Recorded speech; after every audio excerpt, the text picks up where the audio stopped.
that's what he has to say. That the speaker, his duty or his responsibility as a speaker of parliament is to receive the letter and act upon the letter. He can't be an arbiter between political parties to say who is what, where. What he just need to do is to act on the demand of the letter. If you are aggrieved or you have grievance or you have question or you have any whatever you think of, you go to court. Is the one that can settle the dispute. So that's what we are actually waiting to hear what the court will say. Ross, do you have anything to say? Thank you so much for the audio you played. I think the person who was speaking, he tried to explain, or he tried to interpret that the Speaker of Parliament has no business, or the Parliament has no business of regulating what political parties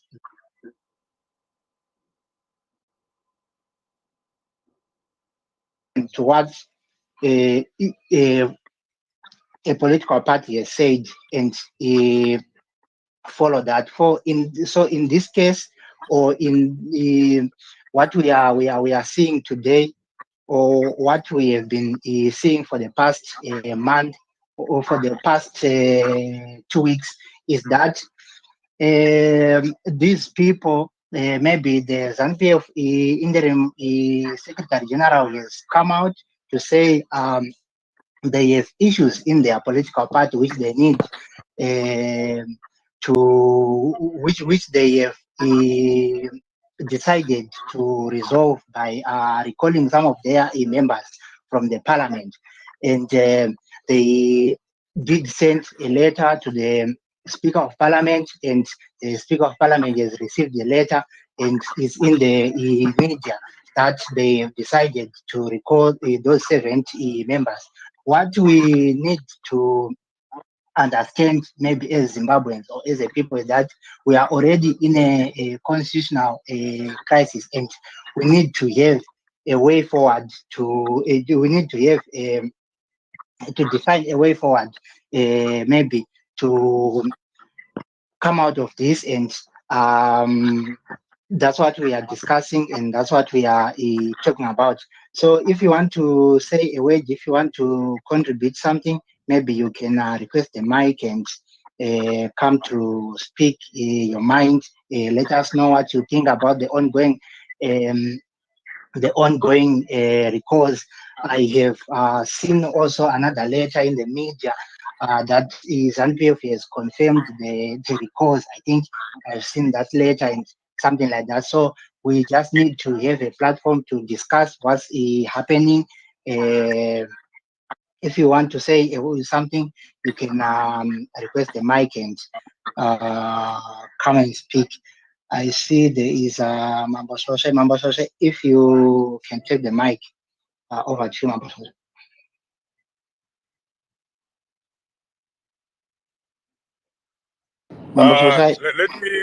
Let me hear other people speak. I'm just joining, and I'm trying to find somewhere where I can park and then join. You know, if you can just fill me up, maybe I can jump on. I'm going to candle mic, change radio. Pasina background. What are the people saying? What are you discussing about? Let me quickly do that, maybe so that you can speak your mind. Maybe in the afternoon today, around 2 p.m. time, around 2 p.m. time, you can see the pinned tweet up there. A man claiming to be the interim Secretary General of ZANU PF has written to the Speaker of Parliament, Jacob Mtenda, purportedly recalling 70 ZANU PF MPs, ZANU PF lawmakers from the Parliament. The basis that they seized on the basis that they ceased to be members of the party.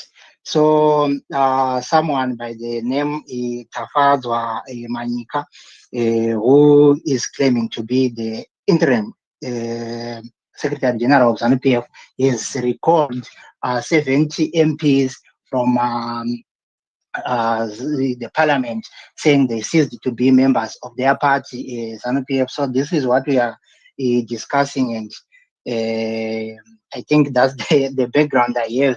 And I was just trying to link it with the recalls we saw last week of the 23 CCC lawmakers and I think other council representatives. So this is what we are discussing here. I don't know if you got me there.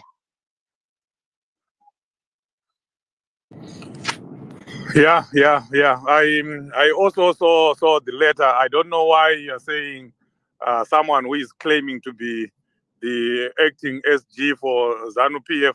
He is the acting SG for ZANU PF. That is what we have seen. That is what is on the letter. And as far as I looked at the letter, it's a bona fide and genuine ZANU PF letterhead. It was written by someone from ZANU PF. Personally, I'll take it as it is. And I don't even think that there is a relationship between this letter and what happened to Triple C members of parliament. I think this is a ZANU PF person who has decided to withdraw their members of parliament, a ZANU PF acting secretary general who is exercising his party's right or democratic right, whatever you call it, and those people have been recalled. I didn't even read the contents of the letter, and I don't even think that we should even be concerned about the contents of the letter. We are not ZANU PF. I'm not ZANU PF. So what is important is the ZANU PF members of parliament have been withdrawn, and a precedent was set that if someone writes a letter, the Speaker of Parliament, as he said, I might not quote him word by word, but he said he doesn't have the locus standi or the power or the authority to deny such kind of a letter. He said he doesn't have those powers. Those powers rest with the courts of Zimbabwe. All he does is execute. So right now we are expecting him to execute what he has been given. The letter, as I saw, was stamped by the court, which makes it an official document, a legitimate document. And once that it has been stamped, Denda cannot reject it, either on a technicality or for any reason, because it has been stamped, which means it has been accepted. It has been entered on the Parliament of Zimbabwe as a correct record of what was submitted by the acting Secretary General of ZANU PF. So really, the call should just be for Mudenda to keep up with the presidents and withdraw those 70 members of parliament from ZANU PF. But that also speaks to what we've been saying, that Zimbabwe is in a crisis. This is a typical example of a country that is in a crisis after a sham election, and we can see that it's now child play in parliament. What Mudenda did with the Triple C members of parliament is child play. Whatever is happening right now, overall, in the parliament of Zimbabwe, it's child play. And I don't know how he's going to fix that. But he has a hell lot of a big problem in front of him, because the country is watching, the international community is watching, everyone is watching how he's going to react to that. But he has to react, he has to do something. And the only thing that the people of Zimbabwe would expect him to do is just to withdraw those members of parliament. And if ZANU PF wants to appeal the decision, they have to go to court, just like Triple C has done. And then all we can say now, let the fun begins. Thank you.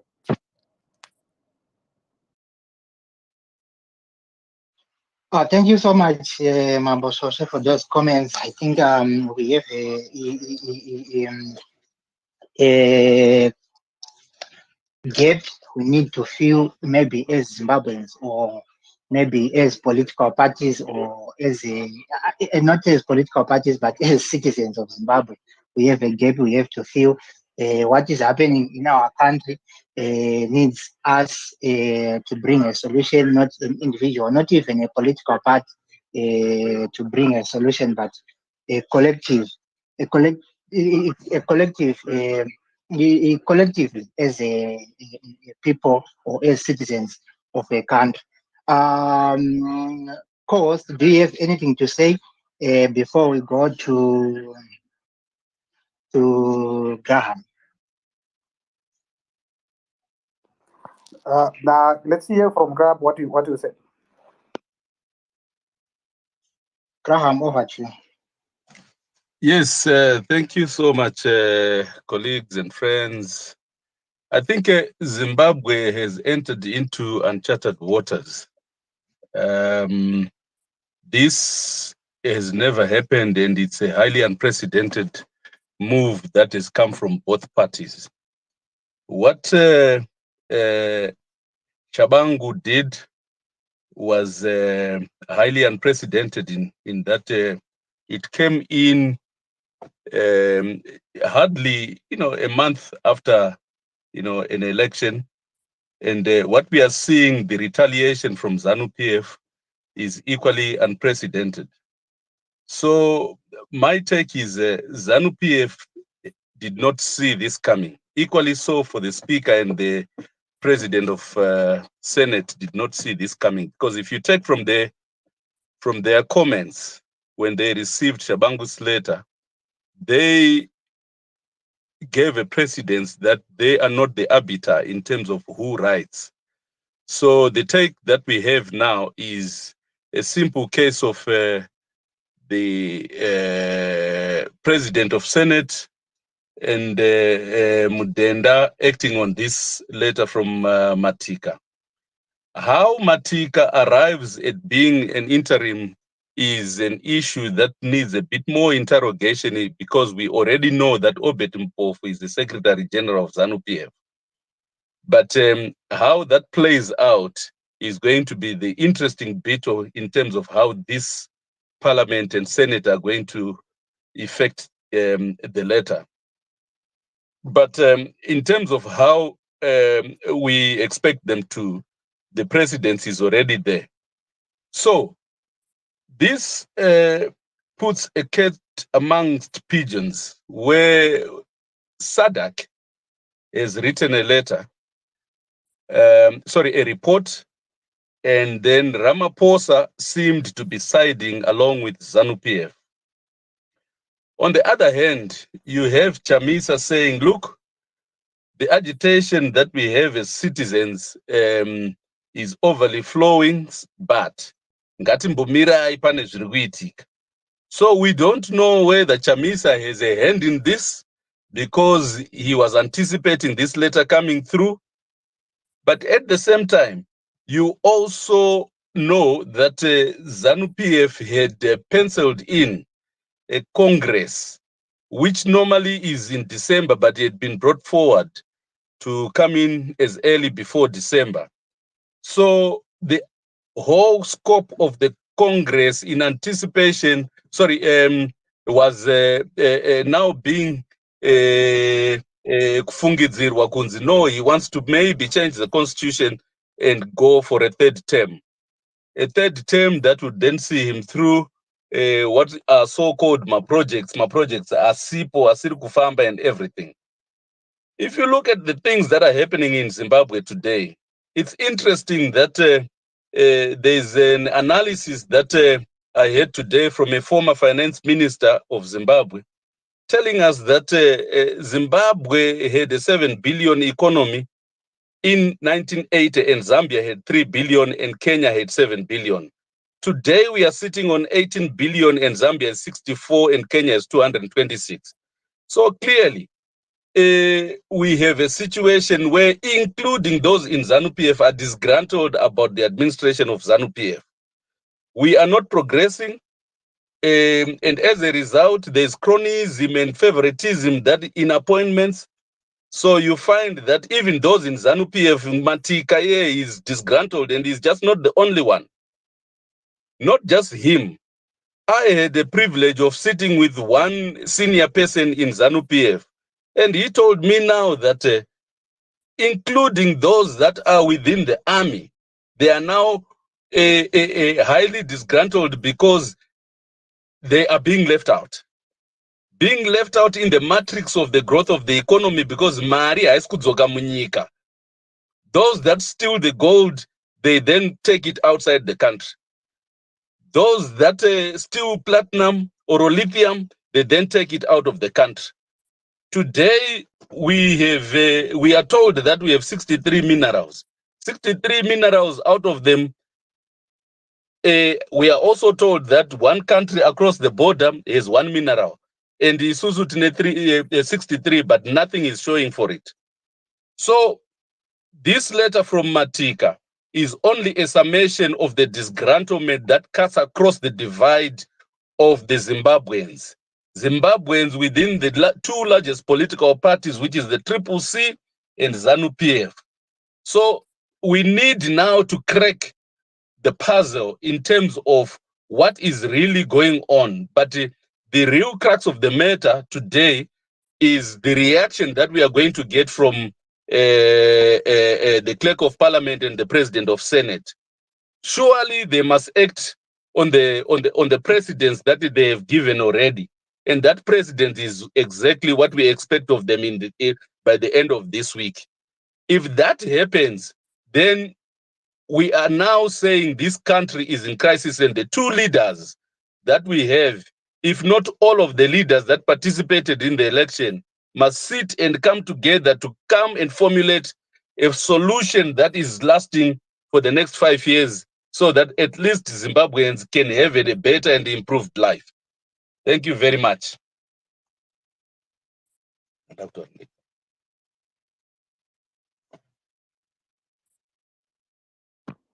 Thank you so much, Mkoma Graham. Thank you so much, Champion, for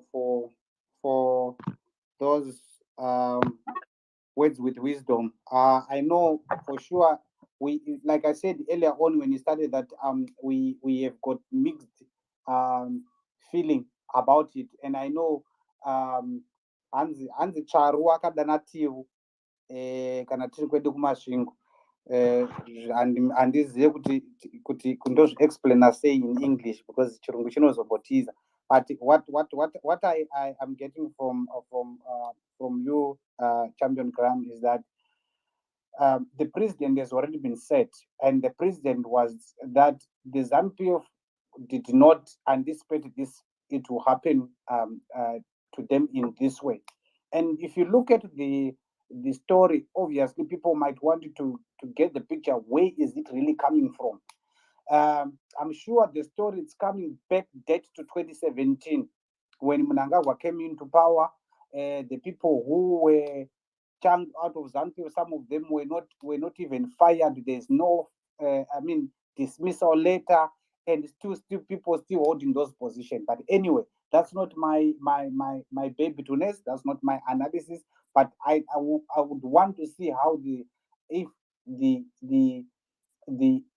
member of parliament, the 70, are going to be withdrawn from parliament. That's the first thing. And I would want to see how the court is going to unfold, being this comrade, whatever Manyika, is going to be present to put his side of the story and where they come from. So again, I do not think that the position of SG in ZANU PF, I know Opetumpov is actually not the SG. I think it's the Secretary of Administration or something like that. That's what they call it. But I don't want also to discuss that further into details around that, because in law they said it's a case in sub judice. It might be a case that will go to court, and then we preempt.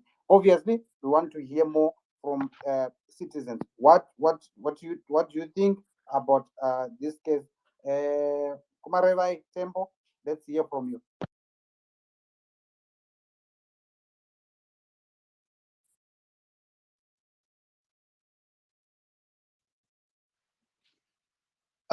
It seems like Areva Chambo dropped. We have a senior Ango K. Yeah, many thanks. Thanks for the space. They say it rains. It never rains. It pours. I think this is a reflection of the much talked about constitutional crisis in Zimbabwe. I think what we are failing is just to declare that we've got a constitutional crisis in Zimbabwe, supported by a number of cases that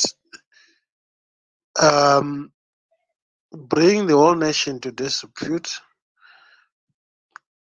and affect the socio-economic political dynamics, and nothing is being done to bring correctness. And I like the previous speaker's presentation when he talks about 2017. It was something that was trending 2018, yeah. That was one of my interesting topics. I remember we really touched on it. What came up, which is fundamental and truthful, is that the ZANU PF, which supposedly is the ruling party, disrespected its own constitution, which speaks to holding a central committee meeting to appoint a successor. And that meeting should be called by the sitting president. It did not happen. But what is of public consumption is that it was not even below the required quorum. It was worse than TB, because these were members, largely members or former members of ZANU PF, who have been chucked out, they have been removed, and that was made public. They were not members of the ruling party, ZANU PF, per se, let alone they were not members of a central committee. But they managed to navigate, did exactly the same thing that we are now talking about today. Not to say it is a good thing, but to cement or to endorse the earlier statement that we've got a constitutional crisis. The whole country now is in this dilemma because of the developments that took place 2017, in my view. And it's something that probably happened when people were too excited. And I believe the word justice, it can be justice even after jail sentence. To me, justice has not been delivered to the people of Zimbabwe.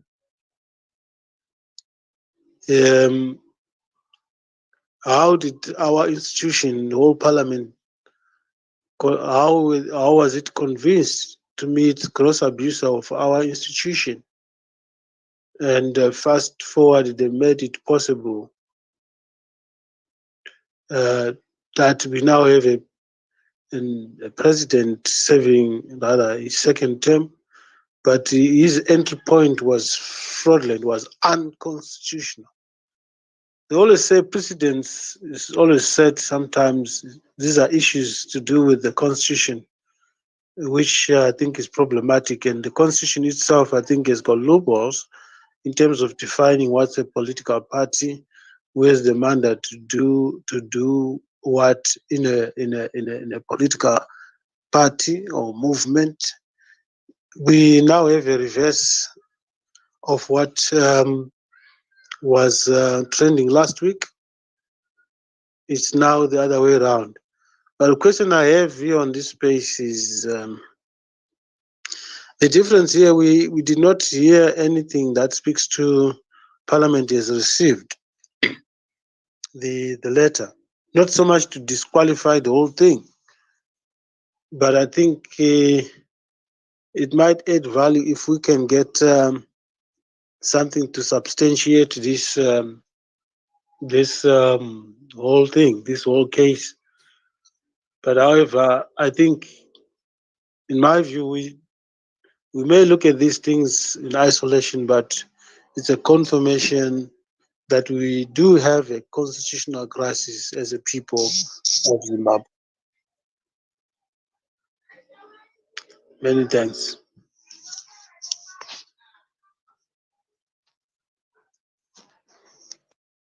Thank you so much, Senior. Thank you so much for the words. And I think what we are agreeing on here, whatever is happening or whatever is taking place, is that we have a SADC report, we have a parliament, we have the two political parties, and the state in which the politics of the country, the economic situation, and everything else is telling a story that we need to do something as citizens of Zimbabwe. We need to do something as citizens in Africa. I see that we have Mambo Sose. Co-host, do you have anything to say before I go back to Mambo Sose? Uh, Over to you, co-host.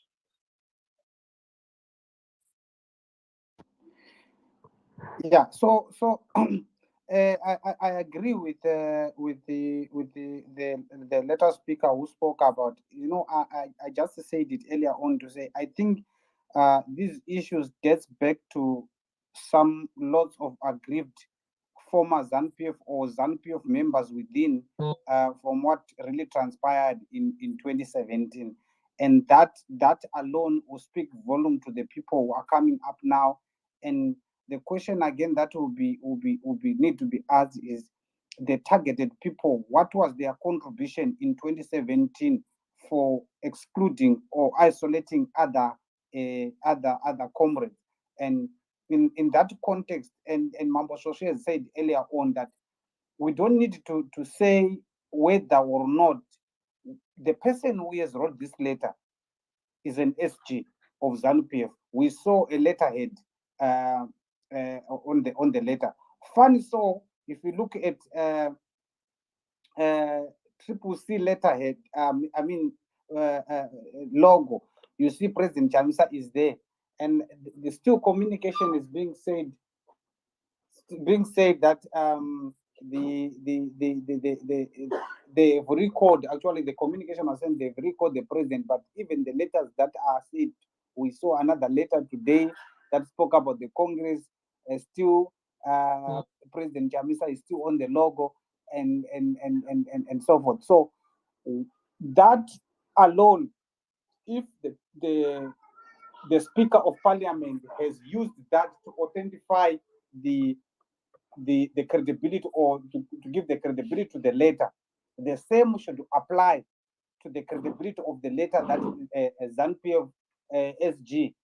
For me, I don't want to say someone who is claim, because we don't know what is the claim, what is not, what, because he is the one who knows his claim.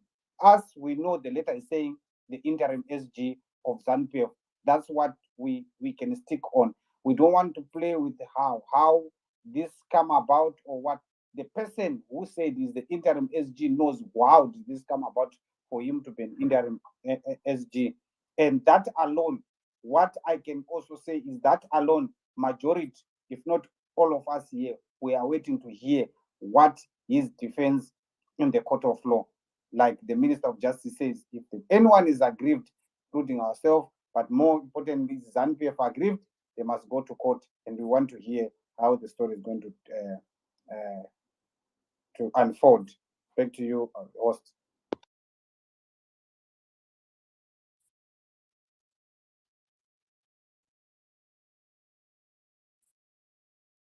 Back to you, host. I thought you were saying, Mambo Shoshe. You take it back to Mambo Shoshe after me. I think Mambo Shoshe can go ahead if the host is not here.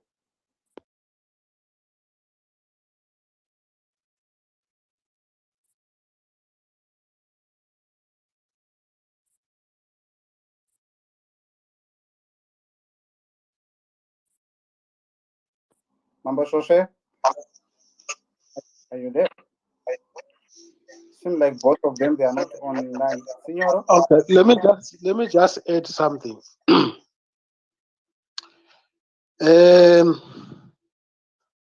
I've always pointed out that this is a revolution. It's not a one-day event. It's not a one-man band. And as it gets deeper, you use anything, everything. You fight tooth and nail. And sometimes you don't look at the weapon and scrutinize it, even if it belongs to the enemy. Use it against the enemy. That's what speaks to a revolution towards a meaningful cause. Now, point I'm making is anything can happen. Anything could be happening. We probably could be concentrating on these fictitious letters, but probably they're intentionally so to provoke something, and something is about to happen. And I'm being inquisitive here to see what if something is about to happen. Probably I'm not the only one. Some people have always said, I've always said, it's not so much about we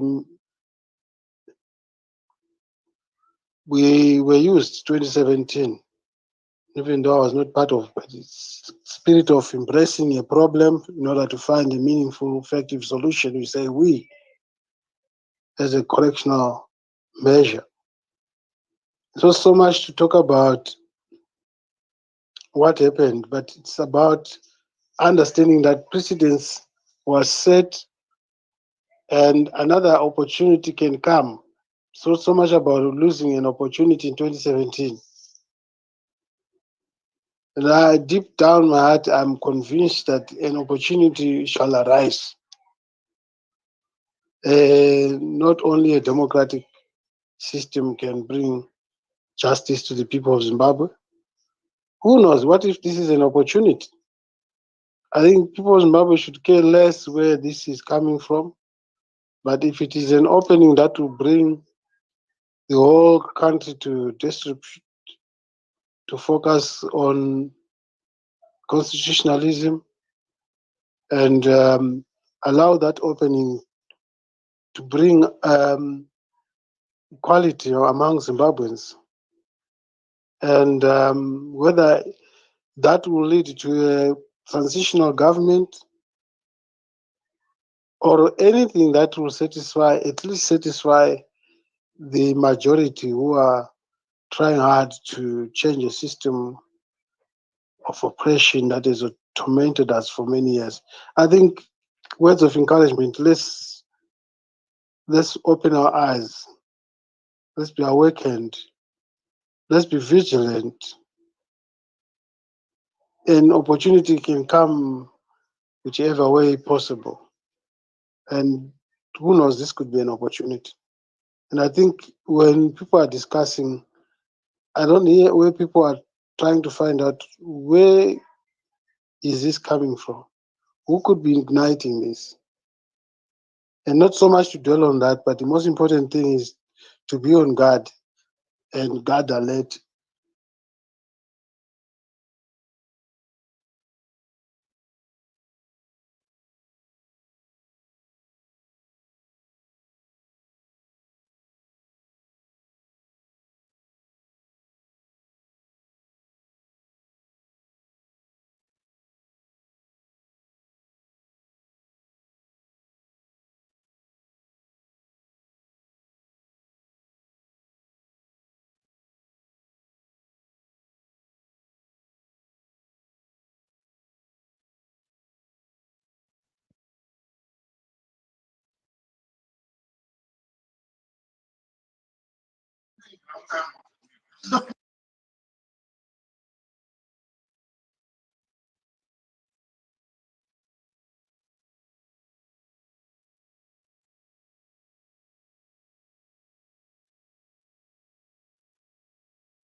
What happened to Senor? Senor, are you still there?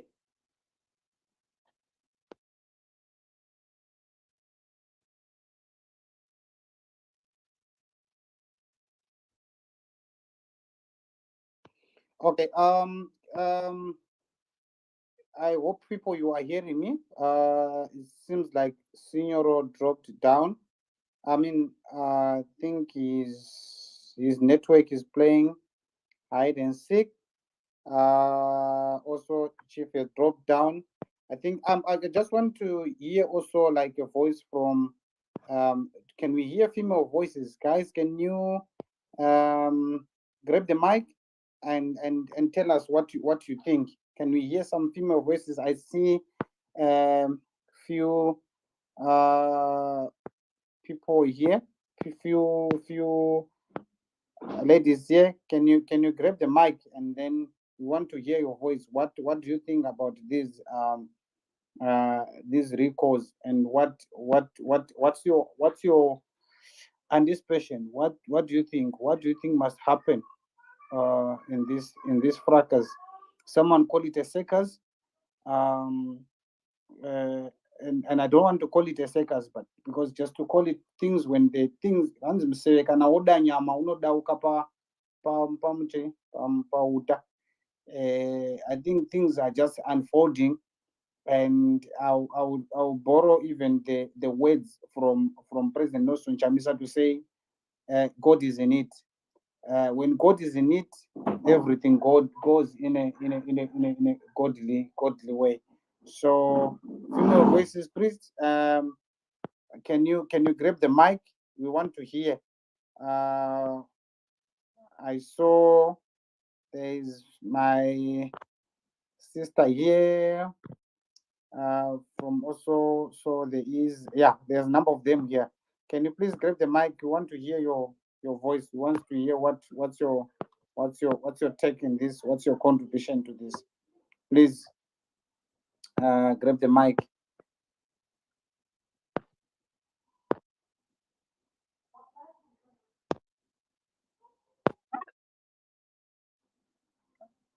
Okay.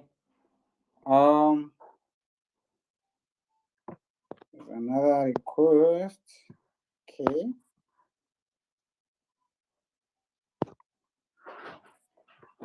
Yes. I hope it's my sister, Fortunate B. Yes, you're very right. It's a sister. So I just wanted to echo the words of, I don't know, I can't find the brother who was speaking earlier on saying, we just need to be very alert and be on guard about what's going on. The real question is what's actually going on in the background. This is what we are seeing here. We're seeing all these recalls, all these letters coming through. First of all, it indicates that the system is very porous, like anyone can infiltrate the system. This doesn't just mean that they can infiltrate the system for the different political parties, but it just shows that they can infiltrate the Zimbabwe system.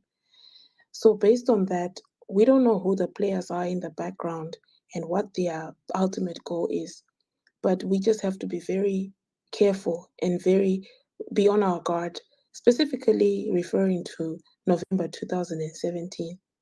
We were so beat down, we were so tired, we were so exhausted from, the rule of the previous president that we were like, anything that comes our way, we are going to take it. That's where we were in 2017.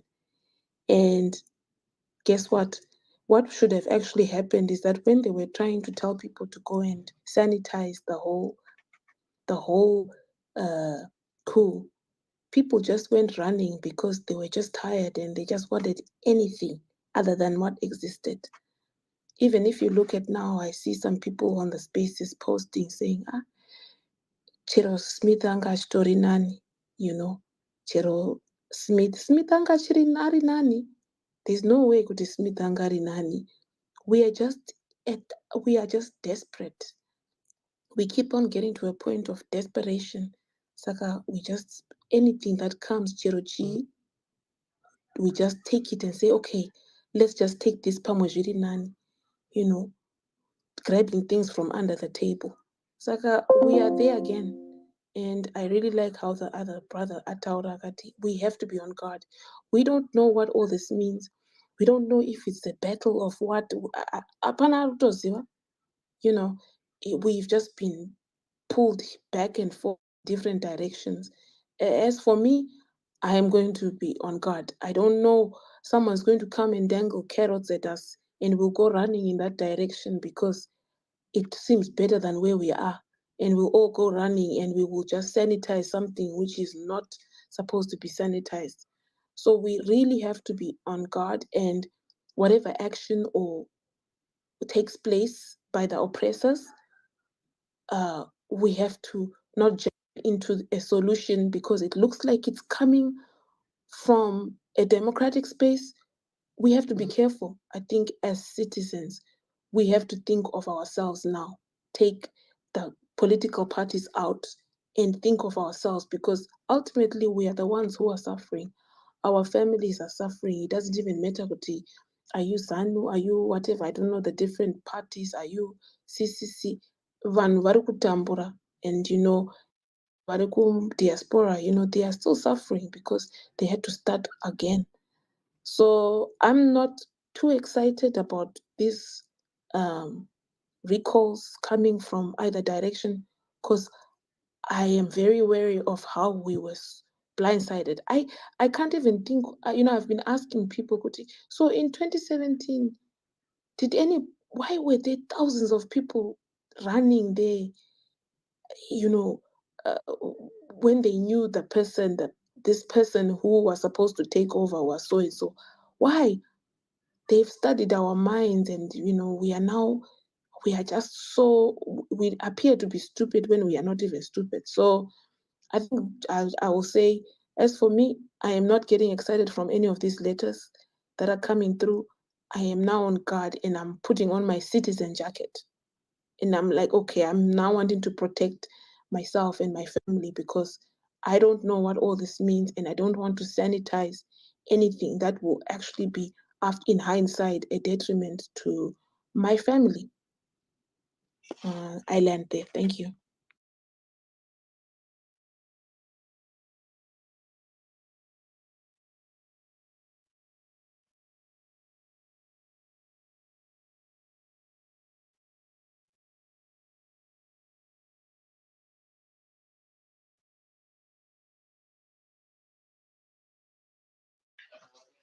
Oh, thank you so much, sister, for the good words. It is good that we also consider ourselves as we consider a God as our rescue, especially in these moments when things become seem like we need to we need to ask for his interference, especially during these difficult times. Zimbabwe is really in a crisis. What we see on the news, what we see on the social media is just a reflection of what is happening. If I remind you that just last week, just this month, just last month, we lost two prominent people from Manicaland. I think there is a doctor and there's another manager who also died, mainly because the hospitals could not afford, the hospitals could not help them. They had in some of those cases they had to go to Harare to get maybe some help. But this is the crisis we are in. People are dying. Those two individuals, maybe the third one, that guy from Mashingo, are the recorded cases. But what is happening? What about those who could not make it to be written on Twitter, to be written on Facebook, to be written in newspapers? Those people who are dying every day because they could not be helped at the hospitals. So it's an indication that we are already in a crisis economically, politically, as a country. So we really need maybe some spiritual intervention.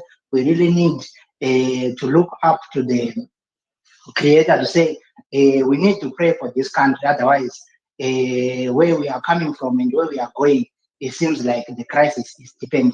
Over to you, CCC.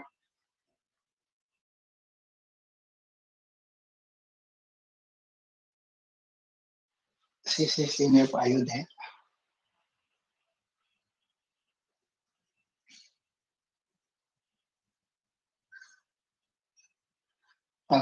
I can't hear you, CCC. I don't know if you can hear me.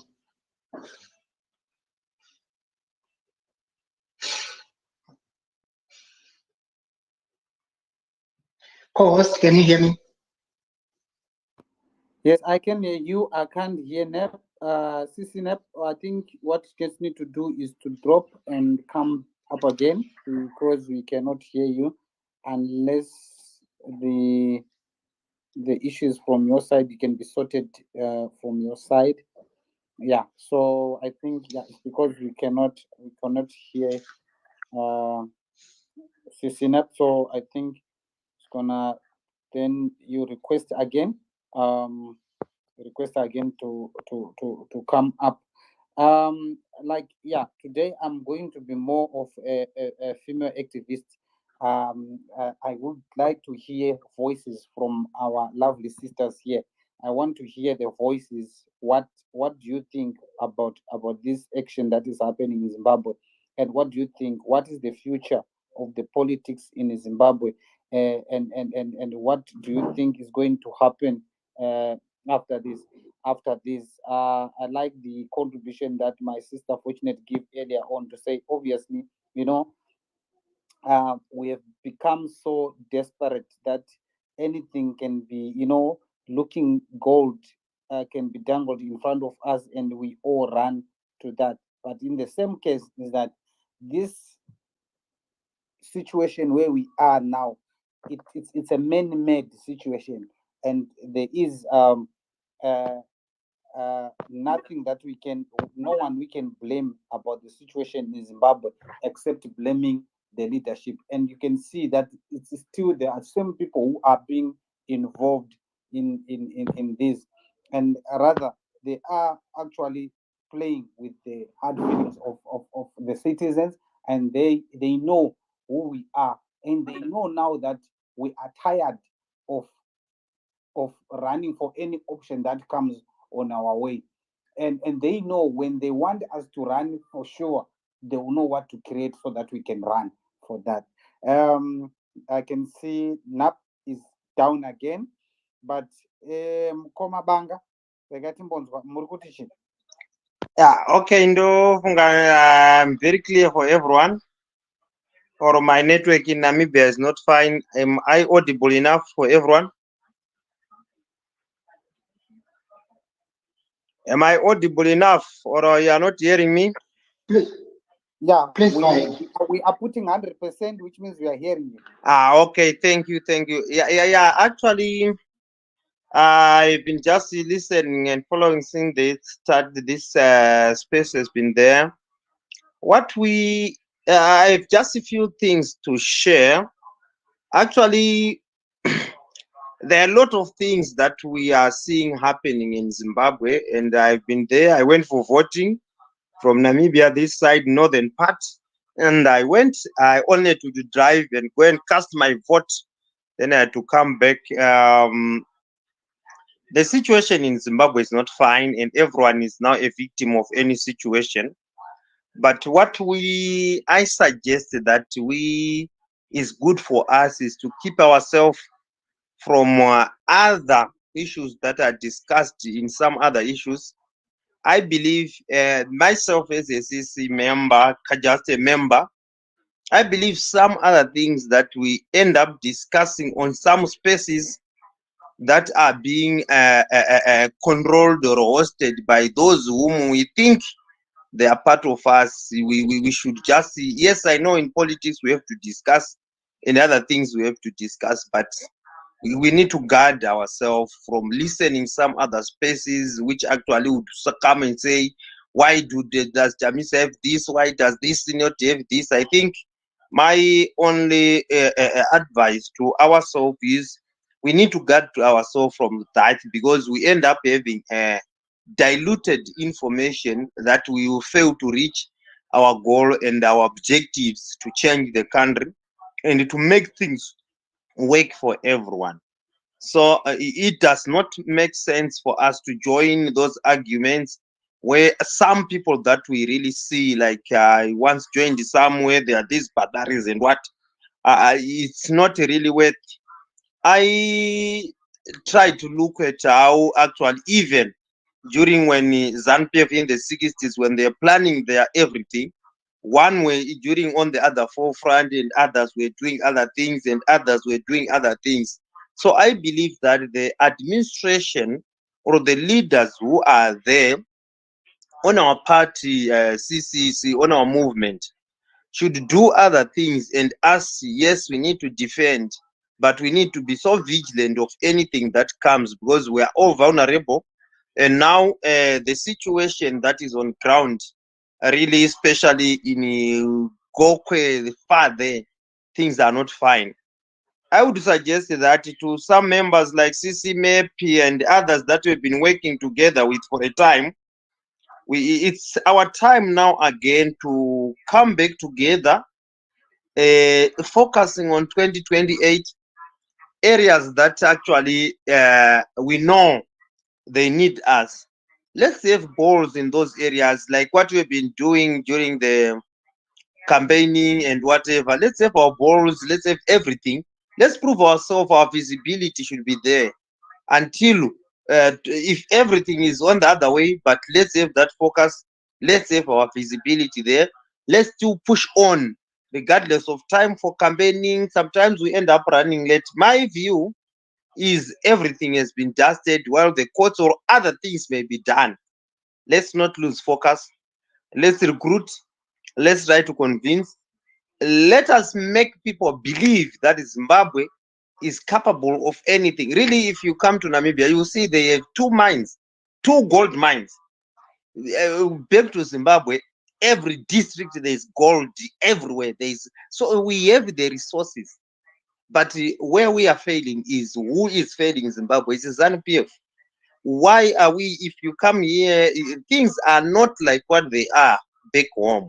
Who is failing us? It's ZANU PF. So at least if we keep on selling the message, coming back to the ground wherever you are, do something. If you do something to your own village, tell them that everyone is needed for the change. Let's look at the situation of hospitals. Recently, we lost the prominent figures. All these things are just coming in our eyes while we are still seeing. Let's keep the focus.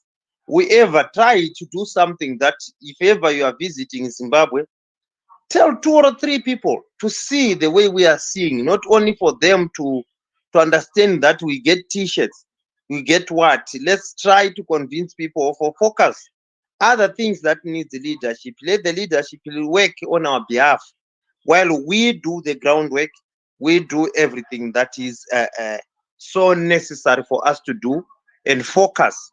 Whatever the year, the things will come up to be correct and to be good for us. It will be fine for everyone. We all miss home and we all need to go home. But the situation, you can't drive just from Victoria Falls. If you just left the airport, you are now in potholes until Wange. The situation is off the end. You can't drive to Lupani. We used to make a shortcut via Ngai. There is no more road. You have to go via Gweru to go to Gokwe. It's really a mess that ZANU-PF have done to us. So let's keep on trying to do the good things, the small things that we try to reach, and make those who do not see the need of a change. Let them see that we need to remove this ZANU PF regime and forever. That's my submission. You can lower me down there, then I'll be a speaker, but let's avoid listening to some other people and discuss other things. For me, I've decided myself, if ever I see this one, regardless of the good message or whatever, there's no good impact, should I say. I decided not to listen to them because they are already confused. They are suppressing people, and we want a change. Everyone is suffocating because of that.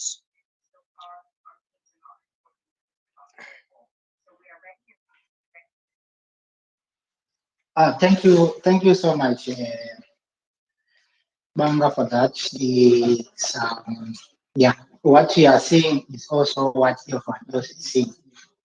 What I can say, maybe in my own opinion, is that 2028, it will be like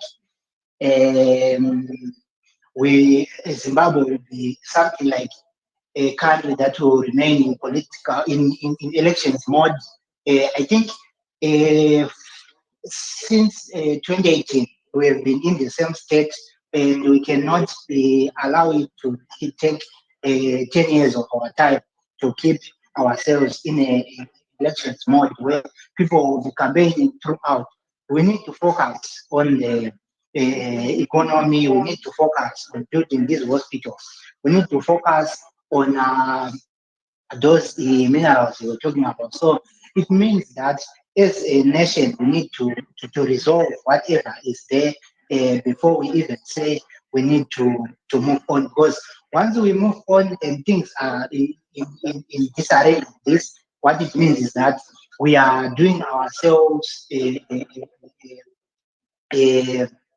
are not doing ourselves any good, because the crisis will remain and will continue just like that. If it was not for the GNU in 2008, maybe things could have changed back then. But the GNU gave us a blanket that we thought maybe it's not cold out there, but now we are back in the forest again.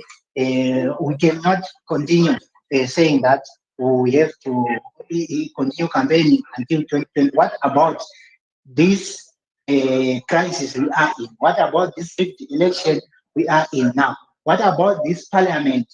What about this constitutional crisis we are in now? How about solving it now? Then when we go to 2028, we know that we have done everything we could in 2023, and we left everything for 2023. In 2023, what as we approach 2028, we know that we won't have the same problems as the ones we saw in 2023 and earlier. I see we have a CCC NEP. Over to you, CCC NEP. Mama, may you please mute your mic in a moment. After CCC NEP, you will be able to unmute and say your contribution. My brother changed radio. I hope you can hear me now. I can hear you. Hello? Oh, good. Hi, everyone. Everyone on the platform. It's good to be here. Thank you for this program. Of course, it's a very important topic today. I've been driving, so I couldn't come in sooner. But thank you for what you are doing. I think as citizens, we need to talk about what's going on in our country. And I think what we saw today, whatever people make of who this person is, what they are doing, the bottom line is the same, that we had a sham election. That's number one. Number two, we do have a cabal of citizens in Zimbabwe who have essentially captured all our state institutions, including the Zimbabwe Electoral Commission, Parliament, the police, even the army, which is very unfortunate, where a few individuals are determining everyone else's destiny. I think what needs to happen is essentially, whoever this person is, whether it's real, whether it's fake, whatever, I actually hope this is fake. Because if it is fake, we are calling on the Speaker of Parliament's bluff. Okay? So the rules don't apply to Triple C only, they apply to ZANU PF as well, or any other party or any other independent in Parliament. So we need to be having our institutions working properly. What we have now is a banana republic. You cannot be Speaker of Parliament and just say anybody writes a letter to me and you take it for the gospel truth. So right now, that's what the Speaker and the President of the Senate have been saying. Well, I just have to accept the letter that's in front of me, and that's what I'm going by. If you are aggrieved, go to the courts, right? That's what they have said. So everyone is looking to see if that's how these guys are going to behave. The correct position is that as a Speaker of Parliament or President of the Senate, you don't just disregard the will of Zimbabwean citizens. Let's say for 1 second that whoever is doing these recalls, whether it's for Triple C or ZANU PF, was a genuine member. It doesn't work like that. Or even if you hold a position in that party, whatever your position is, I think that this is a weakness in our constitution as a country, where unfortunately some people who have always been causing problems for citizens instead of creating solutions, they take advantage of these loopholes. And we need that allowance to be adjusted so that if we feel that a member of parliament or a councillor is not performing in Zimbabwe, we, the citizens who voted for that councillor or member of parliament, can recall that councillor or member of parliament. But you don't just do it. You do a petition, you then meet a certain burden, and then there are elections. It's a proper process. We've seen this being done in other countries. The issue is not about the ability to recall members of parliament or councillors who are not performing or who have done something terrible that citizens are saying we have had enough of this. The issue is you just can't have anybody arrogating themselves to say, this is Dr. Ranga, so it means that I'm entitled to, for whatever grievances I may have in Triple C, I can go ahead and say, as the aggrieved member, I'm recalling A, B, C, D. If I feel like a member of parliament is not performing, I should convince other citizens that my cause is just. And when I do that, then we come together as citizens and we say, we are enough, we are the majority of this particular situation, and we want that member of parliament to be recalled. It's a process. You don't just say, inini, Professor Wandi Batabata or Mau Mau Wandi Batabata, so I'm going to do this. It's not right. I know it has been done, and I know right now the focus has been on Triple C Yanga in a structure. This would not happen. Well, the last time I checked, this was happening Kuchine organization in the MDC, and now it's happening in ZANU PF, which is actually the ruling party or the government of the day for central government. So the bottom line is we as citizens have allowed these few people to make our lives miserable as Zimbabwean citizens. My sister, fortunately, I heard what you were saying earlier. We should never have a situation where if Dr. Ranga is having a bad day at home or at work, the way to resolve is to come and cause turmoil in our country. And that's what we have seen. So I think that when our president, Advocate Nelson Chamisa, told the Speaker of Parliament to reverse the mistake he made, the Speaker of Parliament should have taken action then. Because the Speaker of Parliament is not dumb. He is not stupid. He is a very accomplished lawyer who has been doing government work for a long time. So the fact that he can pick and choose what letters to accept, which letters not to accept, when to act, when not to act, is the problem. He is part of this problem. And the right thing for Mr. Mdenda to do is to just reinstate the members of parliament from Triple C, because we all know whatever happened was fake. An imposter writes a letter, the Speaker of Parliament accepts it. Get out of here. So that's what needs to happen. And I think now we're left with 9 days. If my counting is correct, we gave them 9 days as citizens of Zimbabwe.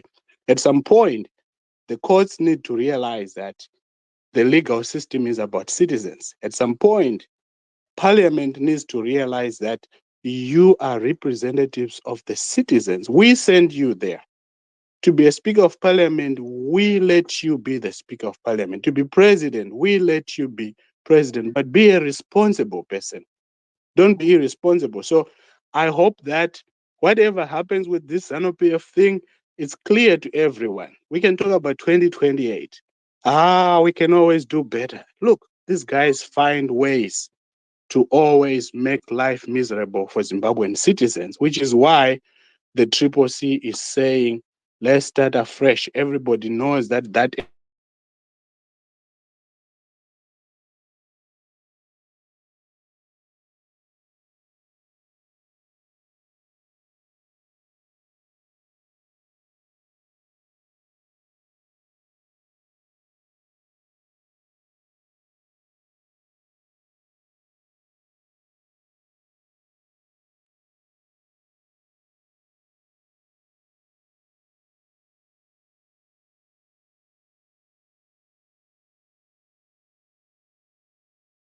ideas.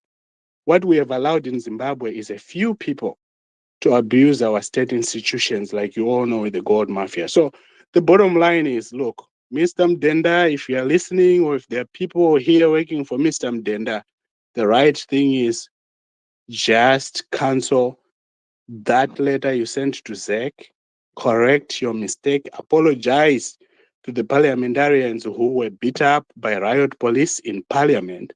That should never happen. We saw some incidents which equate to sexual harassment of our members of parliament in there because of what Mr. Mdenda initiated. That's what we need to focus on as citizens. What you do for Triple C, you do for ZANU PF. And when you are in power, it doesn't mean you're a king or queen who does whatever they want with the republic. That's how revolutions start. So that's what needs to happen, my brother.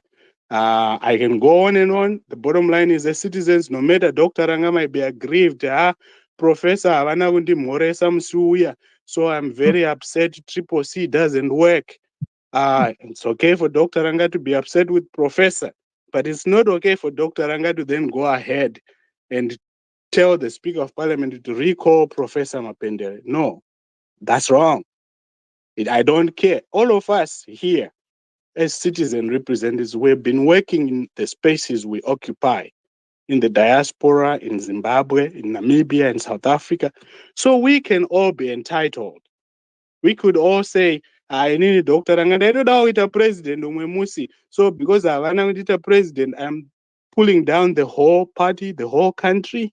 It should never work like that. Because all of us, you can agree with me, all of you here, that you have been doing a lot of work, whether my donations, whether my spaces, UI, whether my tweets, whether my Facebook. We have been doing a lot of work, each of us, wherever we are. So none of us should feel entitled to say, because I'm aggrieved, I'm unhappy about how internal processes worked in ZANU PF or in Triple C, now it means I need to do this. That's what justifies me doing this. Because everything is about citizens. Citizens didn't vote for Dr. Ranga. That's why Dr. Ranga cannot stand there and say, Dinini president. Because citizens didn't choose me. They chose someone else. So there are so many excuses that people use to justify what should never happen in a functional democracy, in a functional constitutional democracy, in a country where there's rule of law. We should not justify these actions. We should not be happening. So in Zimbabwe, let's put an end to this. That's what citizens are saying. If you don't listen to us, you have 9 days. You're going to hear from us. You're already hearing from us. And this is just the beginning. Thank you.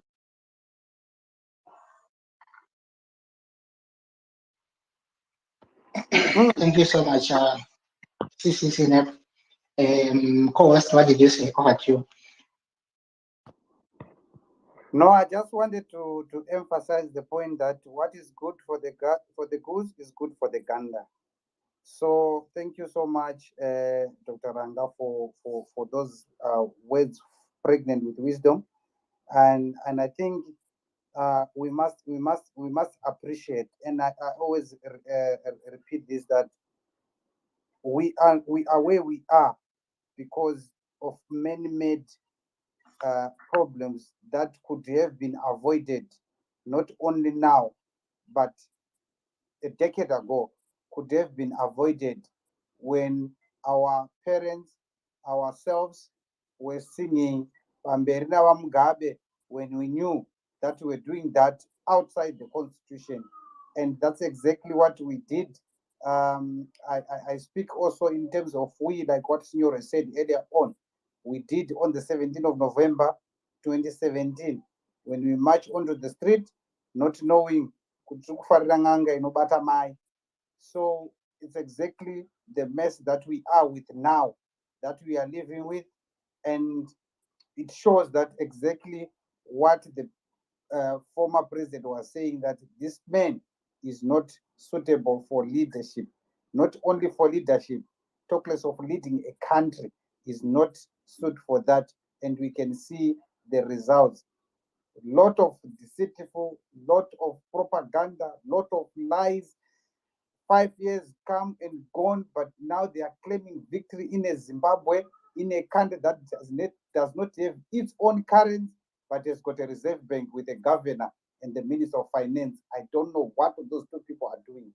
Anyway, let's hear from Champion Mao. Champion Mao, you can unmute yourself and come through.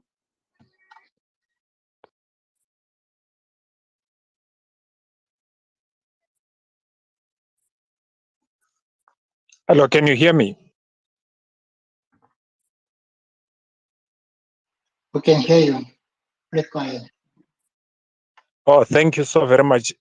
Let me start by just thanking all the speakers who have aired their contributions on this platform. Zvinhu zvinofadza chaizvo ende zvinhu zvatinoshuwira senyika kuti dai nyika yedu yasvika pekuti tinenge tichiwadzana. You want to believe that even pano paplatform tinogona kunge tine vemapato akasiyana siyana kusanganisira nebato reZANU PF. Kutarisa nhau iripo nemamiriro ayakaita, ndichimboti dzokerei kumashure mbichana. Pane vatauri vazhinji vataura zvinhu zvakanaka chaizvo zvinori ndo zvatinokurudzira sevana veZimbabwe. In fact ndo zvatangadai tichiita dai kuri kunzi nyika yedu iri kufambiswa zvakanaka. Mukatarisa platform ino tiri kutaura mune zvakanaka, hapana anonongedzera mumwe, hapana anotuka mumwe, hapana anosumudzira mumwe izwi. Ndo zvinofambisa nyika. Ndinodaira shamwari dzeduwo dziri kuZANU PF dzikakwanisa kuti dzimbonge dzichiteerera sematauriro atiri kuita pano. Tiri vana veZimbabwe, vamwe tinogona kunge tiri kunze kwenyika, vamwe tiri mukati meZimbabwe, but hazvitichinje kuti tinzi uyu haasi kana kuti ane ushoma kuve mwana weZimbabwe nekuti zvichida haana kurwa hondo sezvatinonzwa vamwe vachitaura. Hondo dzinorwiwa nenzira dzakasiyana siyana, uyezve hatisi kuda kuramba tichidzokera kuhondo. Hondo dzakatorwiwa dzakapera, chavepo kwakuda kuendesa nyika mberi. Nyika haingaendeswe mberi nekuramba tichirwa hondo kana kuti tichitaura nezvekurwa hondo dzakarwiwa kare. Iroro idama randinoonesa kuhama dzedu dziri kuZANU PF, with much respect, ndisingavashoropodze kana kuvashora, asi kuvaonesawo sevamwe vedu, sezvizvarwa zvimwe chete nesuwo munyika yedu yakasununguka. Ndiyo yega nyika yatinayo, uyezve nyika yakakomborerwa, nyika ine upfumi, nyika yakanaka zvikuru. Ndichitarisa pana ambotaura kuti kuNamibia there are only 2 gold mines. Ini ndakazvarwa kuMashonaland pekuti mumunda mako chaimo igoridhe, pese pawafamba igoridhe. Muna Hangwa umo taifamba tichitsvaira nzira kwete kuenda muriver. kunonzi kuchikutuku, kutsvaira nzira vanhu vachitonosefara goridhe rekuti vanoendesa vanowana mapoints avo vachidi. Zvichireva kuti tine upfumi hwakanyanya zvikuru munyika zvekuti kutambura kwaakuita mwana weZimbabwe mune ranhasi kwaakuda kuti tibatane tese sevana veZimbabwe, tiise musoro pamwe chete kuona kuti tadzika chii.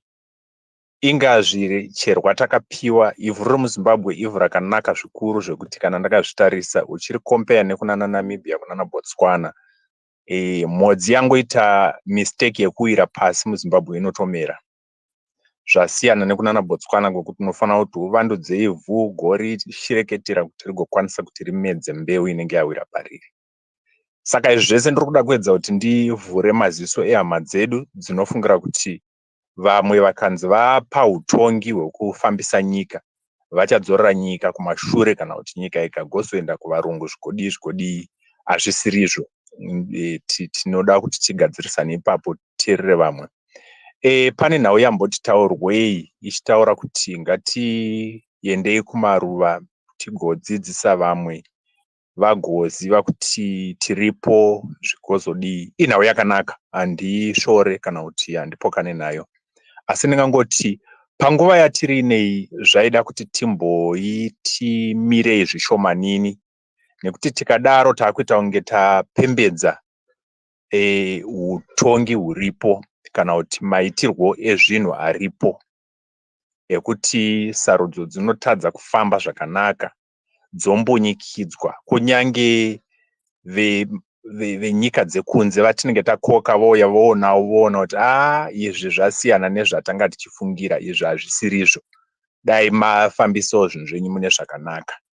Saka ngatirambei takatsika ipapo, ndichinyanya kukandira nhau iyi kuutungamiri hweCCC runori ndobato randinomirira ini, ndobato rangu. Ndinoti dai taita kuti nhau iyoyo itange yaonekwa unzi inosvika papi tisati tafunga zvimwe zvikamu zvekuita. Hongu, handirambidze vanhu kuti tifanira kumhanyisa pfungwa mberi, asi tine mashoko anotaurwa nemutungamiri wedu Advocate Nelson Chamisa, vachitaura ivo kuti zvinhu zvakuzonaka, pane zvavari kuronga, pane zviri kuitika zvavasingakwanisi kuti vatiburitsire nemashoko avo, ende vari right mukuita saizvozvo. Ndoda kuti ndikorektewo vamwe kana paine vasiri kunyatsopanzwisisa ipapo. Hazvigone kuti uri muhondo wotanga kutaura zvombo zvako kana kuti wotanga kutaura mastrategies ako auri kurwisana nawo newauri kurwa naye. Anobva akutoziva zvauri kuita agokwanisa kuzokutokumhanyirira mberi. Saka ngativei nekutenda muna Advocate Nelson Chamisa kuti pane zvavari kuronga zvichanakira mumwe nemumwe uyo anonzi chizvarwa cheZimbabwe, whether uri ZANU PF kana uri bato ripi, chero uri mwana wechizvarwa cheZimbabwe.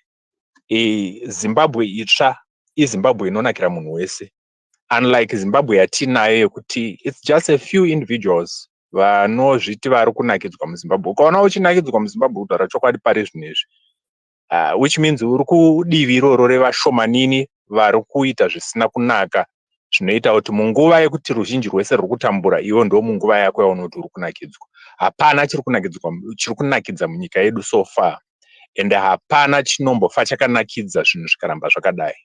Tiri kuda kunakidza kwekuti munhu wese ave anonakidzwa, anoona kunakidza kwezvinhu.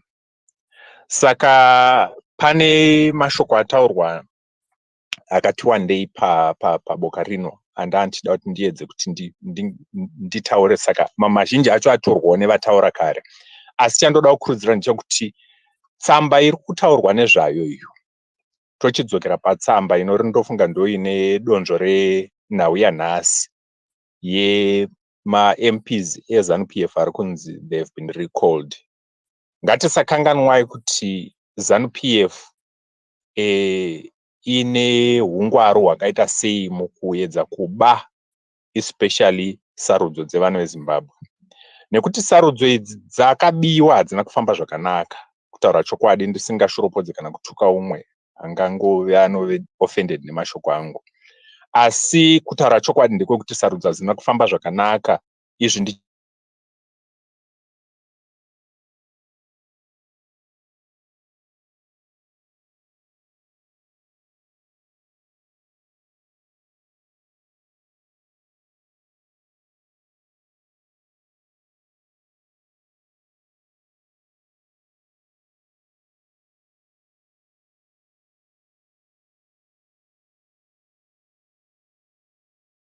kuti Zimbabwe fusion pachikamu chatakatarisana nacho chekuti sarudzo hadzina kufamba zvakanaka uye zvidzofana kuti dzifambiswe mune zvakanaka.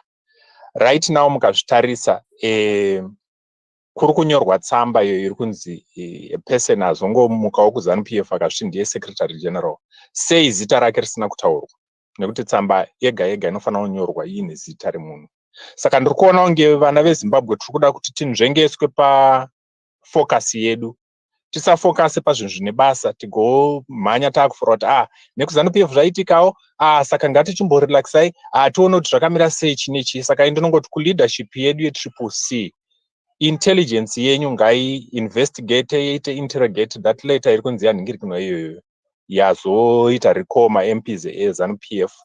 You would find kuti maybe it's just a letter yangodraftwa naiyo ZANU PF pachayo kuda kuedza kuti nzvengesa njere dzedu tisafocuse panhau huru ine basa, nhau yekuti takabirwa vhoti yedu uyezve tofana kuti tinge tichiwaniswa vhoti sezvayanga iri, zvichiburikidza neboka reSADC, reAU nereEU avo vatakakoka kuti vauye kuzoonawo nekuongorora sarudzo yedu mukuitwa kwayo, vakazopawo zvavakaona umbowo hwekuti aiwa sarudzo hamuna kudzifambisa zvakanaka. Saka zvimwe zvese izvi, yes, we need to prepare for 2028 and we need to put our party in structures and what. Leadership yedu chandinoifarira, chandinoidira ileadership inotonzwa zvatinotaura. Ndichiri kutondera advocate vachienda kumanyikaland, vakanoadresa mhuri yekumanyikaland vachitaura mashoko ekuti moda here kuti tiite zvakati, moda here kuti tiite zvakati, tauya kuzonzwa kwamuri nekuti isi tiri boka revanhu. Ende izvozvo zvinofadza, zvinotipa manyemwe tese sevana veZimbabwe kuti tazowana hurumende chaiyo inoenderana nezviriko munguva yatiri, hurumende chaiyo inotora pfungwa dzatinenge tinadzo ndodzinoshanda, kwete kuda kumbonyikidza pfungwa pavanhu. Kuri kuboka reZANU PF hauwane that platform yekuti leadership inoenda kuvanhu yonotora zvataurwa nevanhu youya yoimplementa izvozvo, hazviko. Mazvake chete tunoona kuti vamwe vakuzotora vana vavo vachivaita vatungamiri vemamwe maministerial positions and etc, zvigotounza kutonyunyikana kuri kutorimo mukati meboka rimwe chete iroro. Asi ndinongofara zvangu kuti isu vana veCCC tiri vana vaMwari, tinotya Mwari sezvinotaura mutungamiri wedu, chinhu chakanaka zvikuru. Hongu kungaitawo vanopokana nekuti kukudza Mwari kwakuzodzorera boka kumashure, kana kuti zvinangwa zvatanga takatarisana nazvo kumashure, aiwa Mwari ndiMwari, havafi vakachinja, hanzi zvavaive vari zuro ndozvavari nhasi, namangwana vanoramba vakadaro. So kurava kuti nhau yedu yesarudzo ina Mwari mukati, change iri kuuya. Ndosaka muri kuona vamwe vedu vari kuedza kuita zvakati, vagoedza zvakati, vagoedza zvakati. Dai pasina zvavari kuziva kutaura chokwadi, kungadai kwakanyarwa kuri ziva chingotonga sekutorawo kwavakaita chisimba. Asi vari kunyatsotoziva kuti aiwa tambo iyi rwendo rwuno havasi kuigona. I have that feeling and I know that I'm very much correct on that. God is in it and God is with us as Zimbabwean children. We have cried too long and God has finally heard our answers. I would want to leave you with the scripture Irimuna 2nd Chronicles chapter 20 verse number 20 going up. Now inoratidza vana vaJudha vasangana nedambudziko guru rakaita sehondo. Hondo dzabva kumapoka matatu kana kuti nyika nhatu dziri kuuya kuzorwisa vana vaJudha vachitungamirirwa naJehoshaphat. Vanosvika pekunzi vana vaJudha vakachema, vakatasana nehondo yekuti hondo yauya iyi hatiigone, zvinotoda Mwari. To cut the long story short, muchazonoverenga mega mascriptures iwayo. 2nd Chronicles chapter 20 verse number 20 going up.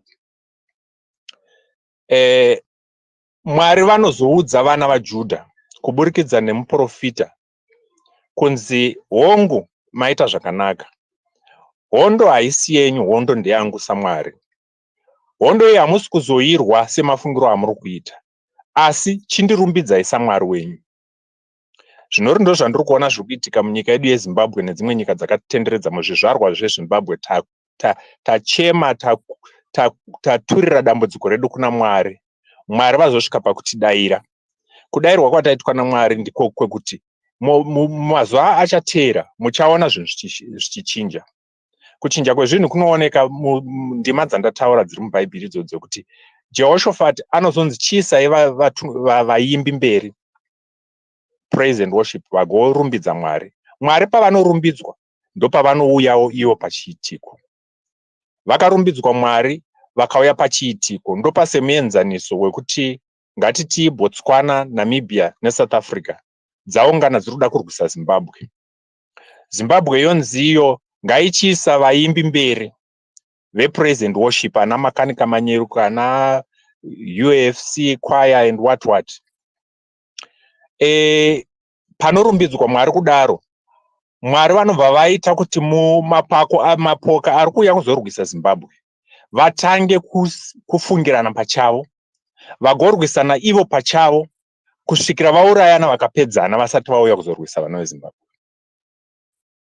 Saka ndo zvandiri kuda kuudzai vana veZimbabwe kuti ini ndanga ndakatarisa nawe from a spiritual perspective. Tikaona ZANU PF yakaita G40 nehanzi Lacoste whatever amene mandizita vanodedzerana nawe waya, kutopatsanuka kwakaita ZANU PF nepakati, nekuti mwana weZimbabwe akanga achema, ende kuchema kwacho kwakanzwikwa naMwari. Saka tichiona ZANU PF icharwisana yega iyo kusvikira pashaya kamumwe chete watichanongedzera kuti this is ZANU PF or this was once a ZANU PF. Change is coming. Change is coming. And kuuya kwechange ngatisave isu tinosiwa tiri in confusion nevavo vasiri kunyatsoziva zvokurongwa naMwari, nevavo vanogara vari vekungopikisa nekuda kuunza confusion mukati menjere dzedu. Ndati tsamba iyo yakanyorwa iyo ngaiongororwe tonoti yanyorwa here nevanhu vekuti zveshuwa ndiye secretary general wacho sezviri kurehwa. Onai kuti tsamba iri kunzi yakanyorwa veCCC inenge ine munhu ari kunzi ndiye akainyora. Iyi yeZANU PF iri kunzi a man. According to what I read on this platform, it's just say a man calling himself SG with ZANU PF.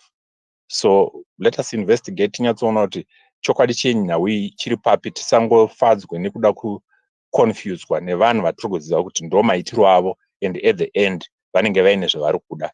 Apa chandiri kuona ndechekuti vari kuda kutenga nguva kuti isusu tinge tichifadzwa nezvimwe zvinhu zvisina nebasa rese, toluza focus yezvatiri kufanira kuti timhanyisane nazvo. Saka ndoda kusiyirawo vamwe mukana kuti vapindewo nenhauwo tinzwewo kwavari, but mune zuva ranhasi ndochimirira ipapo. Ndinotenda zvikuru nekundipawo mukana kwamaita kuti ndinge ndichicontributawo pagroup. Right, thank you so much, Mukoma Mau. Just to inform you, the letter ine munhu akainyora and zita racho riripo, and akatoisa salutation pasi peleta, mukatedza tsamba yacho pasocial media munoiona. Munyori wetsamba iyoyo anonzi iye Tafadzwa Manyika, so ndiye akainyora nyaya iyo yose. So munhu wacho aripo. Regai tinzwe kuna Mukoma Murozvi, ndisati ndapa Mukoma Dops. Regai tinzwe Mukoma Murozvi, muri kuti kudii Mukoma? Thank you, Change Radio. Thank you, Change Champions. Mukoma Dobbs, Mukoma Washington, Dr. Ranga, Isi Patricia, Mese Makadaro. Kana pane vezano vanenge varipo, tine rudo rwekukumhoresa ivo. Chero imwe nguva kazhinji musina rudo rwekukwanisa kuwadzana nesu. Muchadzidzawo nerimwe remazuva. Pane zvinhu zvakandinakidza svondo rapera kusvika svondo rino. Ini ndiri kuNorth America, NAP. Taakupinda musizeni yechando. Saka izvinezvi vanhu vari kumhanyidzana nekutsvaga majasi, nekuti kana chasvika vanhu vanenge ngoenda nacho chando vachitadza kufamba kana uri panze. Ndakanzwa our dear leader vachitaura kuti kana zipi yatadza kubatana mapato ayo inoda kuti igadziriswe kuti ivhare. Ikasagadziriswa ndopaunoona kuti kukanganisika kwezipi kunokuunzira dambudziko rekutonhorwa, saka inofanira kuti igadziriswe. Kukanganisika kwenyika yedu, kukanganisika kwepolitical landscape munyika yedu yemunhu mutapa kwakutikonzera kuti tinge tichitambura. Ndinotaura chii ndichitaura kudaro? Thank you mukoma Mau mabva kutaura nevamwe vese tipo sinapo.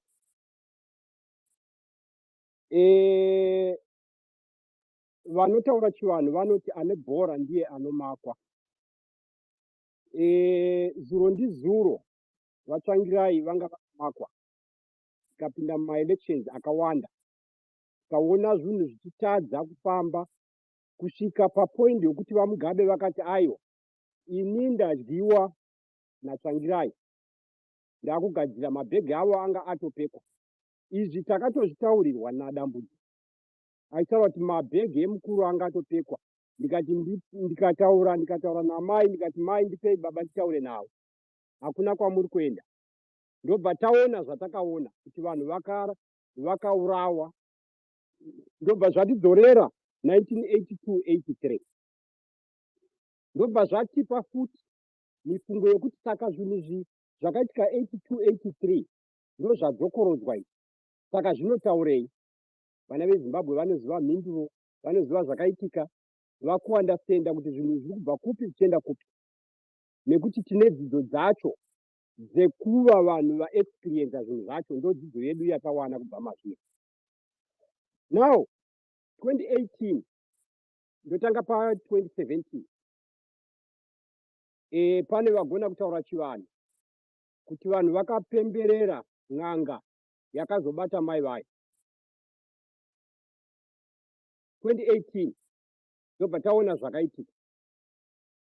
2023 taona zvinhu zvaitika zviri pachena, kwete kuti zvarambwa netriple C, aiwa zvarambiwa neSADC historical, hazvina kumboitika. Takaona vakuru veSADC vachinetsekana kuti vapinde mubhokisi rekutambira marizauti esarudzo yemuZimbabwe. Ndobva vataura kuti aiwa hazvina kuitwa zvakanaka. African Union, it has never happened. Takaona vachitaura zvinhu zvimwe chete. Takabva taona moto kuwanzwa, tikaziva kuti chando chauya, ZANU yawanza moto nekutumidzira vanhu vayo kuenda pasocial media kana kuenda kunana Zambia kwacho, kunge vachiunganidza vanhu vachivataura zvavanenge vachida. Point ndeyekuti nyaya yekuitwa chikukuvatavata neZANU pandiri kuirambira pataurwa nevakuru vabva kutaura pano. Dare handisi kutaura zvinhu zviri vivid panapa because I don't believe in that. Kana muchitonga matare pane nyaya dzinotaurwa pamatare, pane nyaya dzinozotorwa madhara nana vahosi vemusha. Pana championi vataura nyaya yekuti ngatiremekedze mukuru wedu advocate Chamisa, nekuti zvinhu zvavari kuita kubackground nevavanoshanda navo zvinhu zvikuru zvaita kuti Zimbabwe ikwanise kunzi neSADC, neAU, neEuropean Union, neUnited Nations,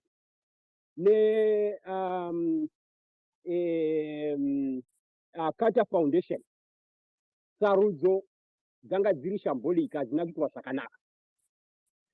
izvozvo chiratidzo kwatiri tese macitizens, including vanhu vezanu vakateerera vari muno, kuti advocate commitment yavo, whether inini yandakanzwa vachitivimbisa tese tese, wherever patinoshanda tiri, kuti I will not let down the citizens.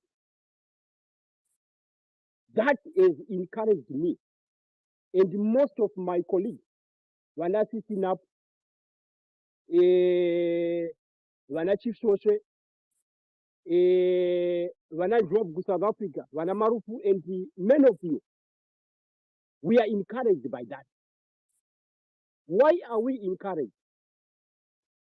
Normally, advocate vanotaura kuti mukandipa Lamborghini kana rusununguko rusati rwasvika kuvanhu, I'm not going to take that Lamborghini.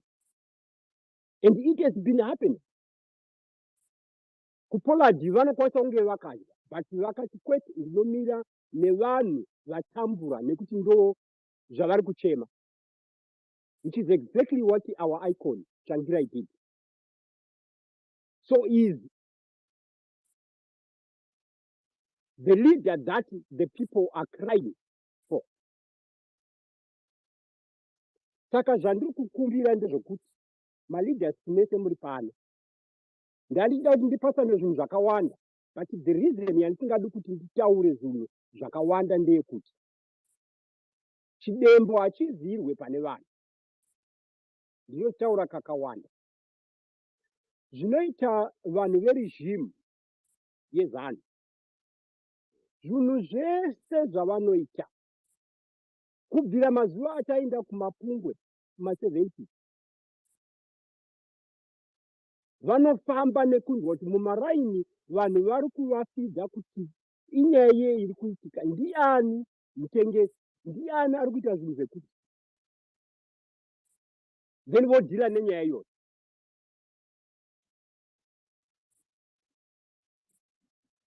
We are the people who have led the struggle. We must lead it today. Democracy yatinoti democracy tikaiwanza zvakanyanya nekutadza kuteererana kuti zvimwe zvinhu hazvitaurwe ipapo. Macitizens ari kuUK, macitizens ari kuMiddle East, kuAustralia, kuNorth America, kuSouth Africa, kuNamibia.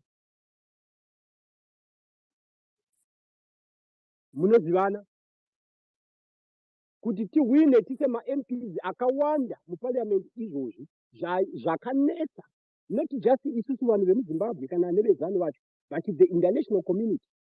Isu tichinzi hatina mastructures. Then they realize kuti we are well organized, we are well oiled. That's why I'm challenging each and every one of you to go back to your platform and let us unite one way or another. I'm not going to say how, but we're going to find each other. Whoever is in North America, in Australia, in South Africa, in Namibia, in Botswana, in the Middle East, in China, we know each other. We must represent ourselves as the citizens of Zimbabwe. We have suffered long enough at the expense of a bunch of greedy, incompetent, cruel few. So I just wanted to say, masamba ese ari kunyorwa, vakuru vari kudhila nazvo, ngatisashandiswa, hakuna zvinhu zvakadaro. Kana zviriko, let's see how they are going to act on this later. But it is not our business as my citizens, especially vasiri ku protocol yekutungamirira zvinhu. It is being dealt with very closely, very effectively. Let's support.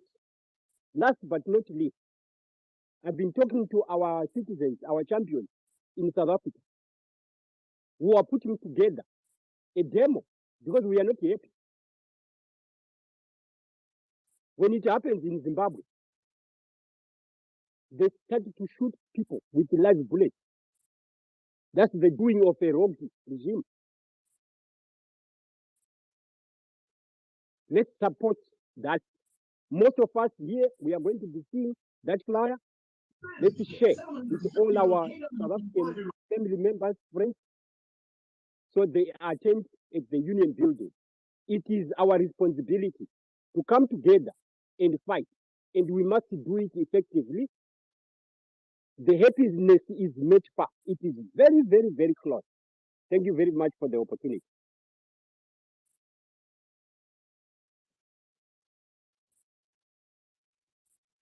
Thank you so much, Vamrozi, for that long presentation. Something to take home. You know, when Hansi Panitsmoyot anoraiva mwana wamangu Muranda Terera, it's a word that we all need to understand the situation the country is in, and we reflect on it as citizens and know how we have to deal with the situation because you know that we are living and time is passing. So to say that when there's a crisis like this, or whenever we do an election, we just say, it's okay. Sadiq said it was sham. Other observer missions said it was sham. Then we just say, no, we have to move on. We have to wait for another 5 years, or we have to do this.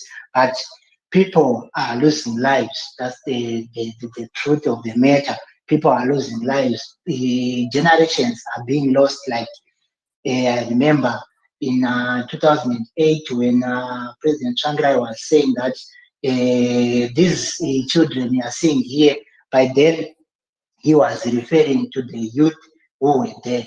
They haven't been employed. They haven't seen a payslip.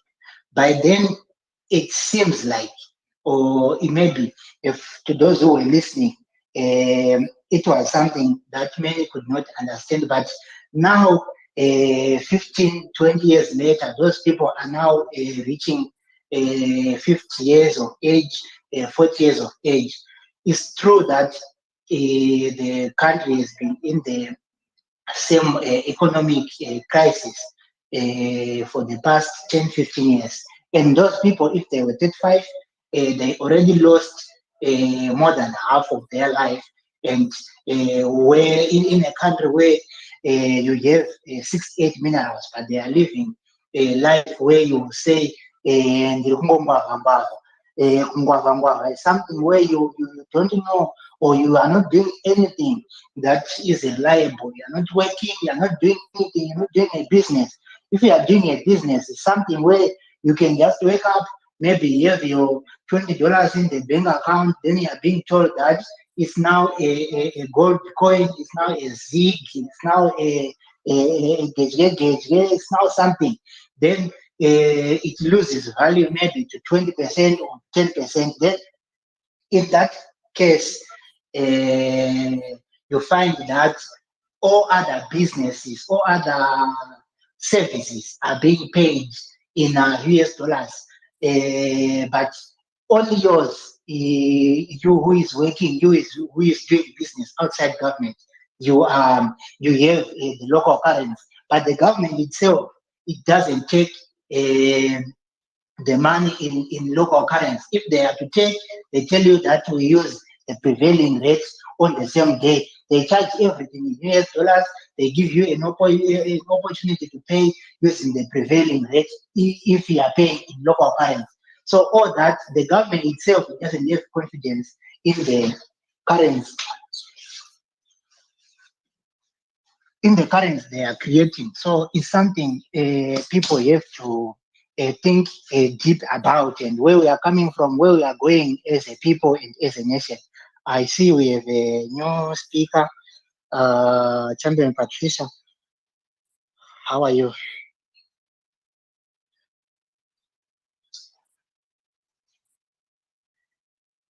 Can you hear me? Hey, Patricia, are you there?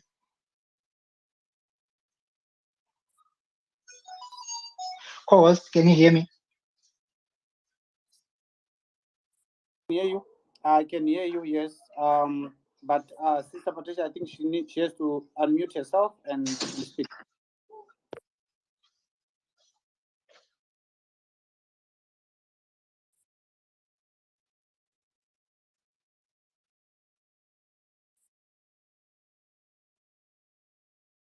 Hi, good evening, everyone. Sorry, I'm having such problems today, but good evening, good morning, good day to everyone on this space. And thank you so much, Change Radio, for putting this space on. I think it was really important that we gathered to share our views on what's happening in Zimbabwe.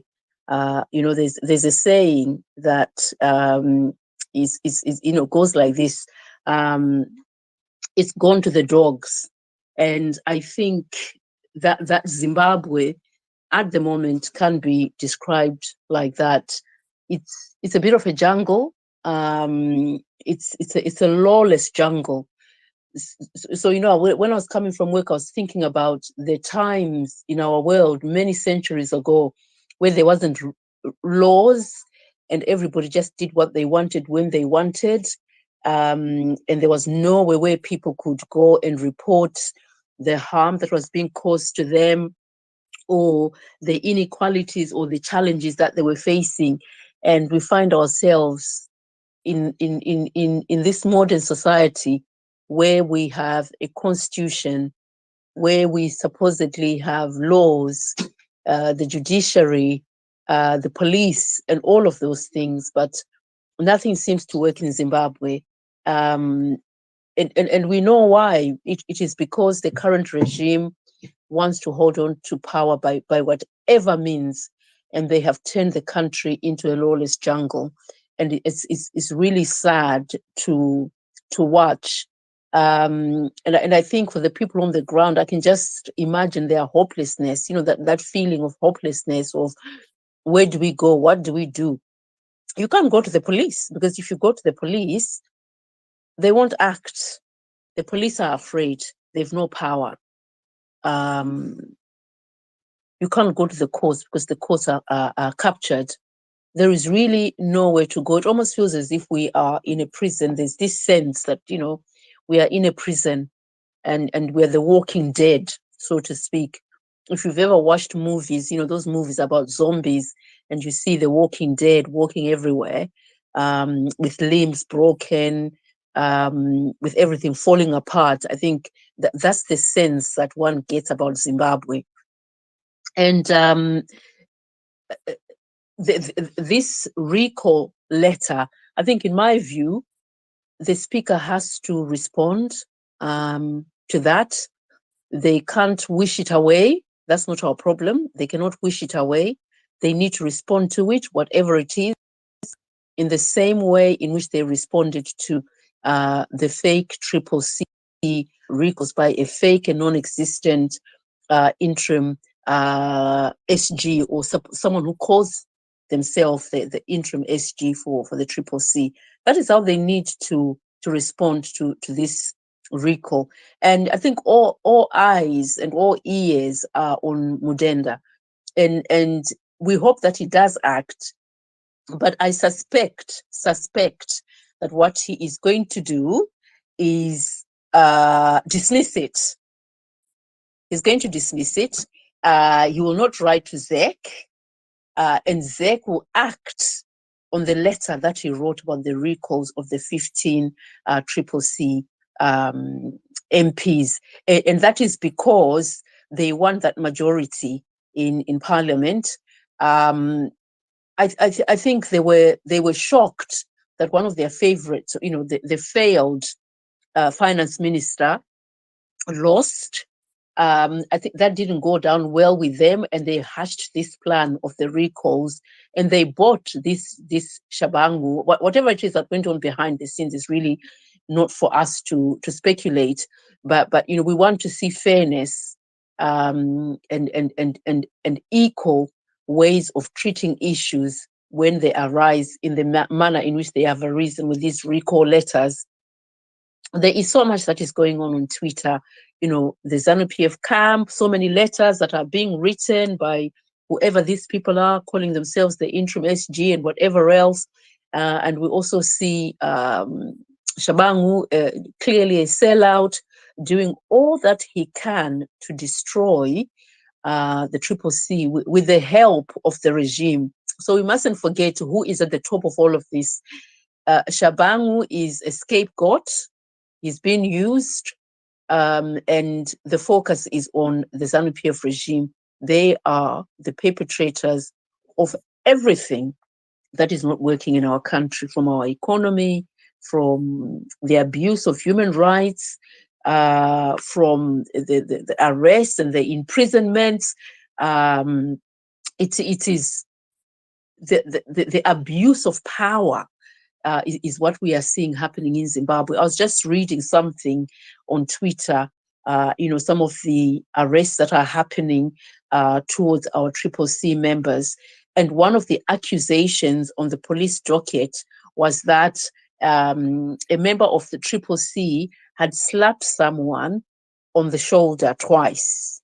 Slapped someone on the shoulder twice, and apparently they meant to harm him seriously by those 2 slaps on the shoulder. And I could just not imagine where in the world this type of nonsense would be tolerated other than in our country, because the regime are using the power of the gun. They are using violence, and we are not a violent people. We will not resort to that type of violence that they are provoking the citizens to rise up, because this is what they are doing. They are provoking us into rising up, and they'll get the army to slaughter people. But just going back to the Bulawayo scenario, you know, this is the same area where, you know, if we remember in the early 80s, where people from Matabeleland were slaughtered by Mnangagwa, Terence Shiri, and Chiwenga. So they were the 3 that led the massacre of 20,000 innocent Zimbabweans. And at the time, they sold us a dummy. They told us that they were dissidents. And people believed them. The world believed that they were dissidents, because that's the story that they told us. I was young, but I understood what a dissident meant. And it was a scary time, because they told that those dissidents could come at any time and slaughter everybody. And actually, it was a lie. You know, nearly 43 years later on, it's a tragedy that happened in our country. It's a war crime, and they're perpetuating different types of crimes towards that very people from whom they slaughtered, and so much blood was spilled. So they've gone back in there, and they have taken away the people's voice. They have recalled representatives that were chosen by people.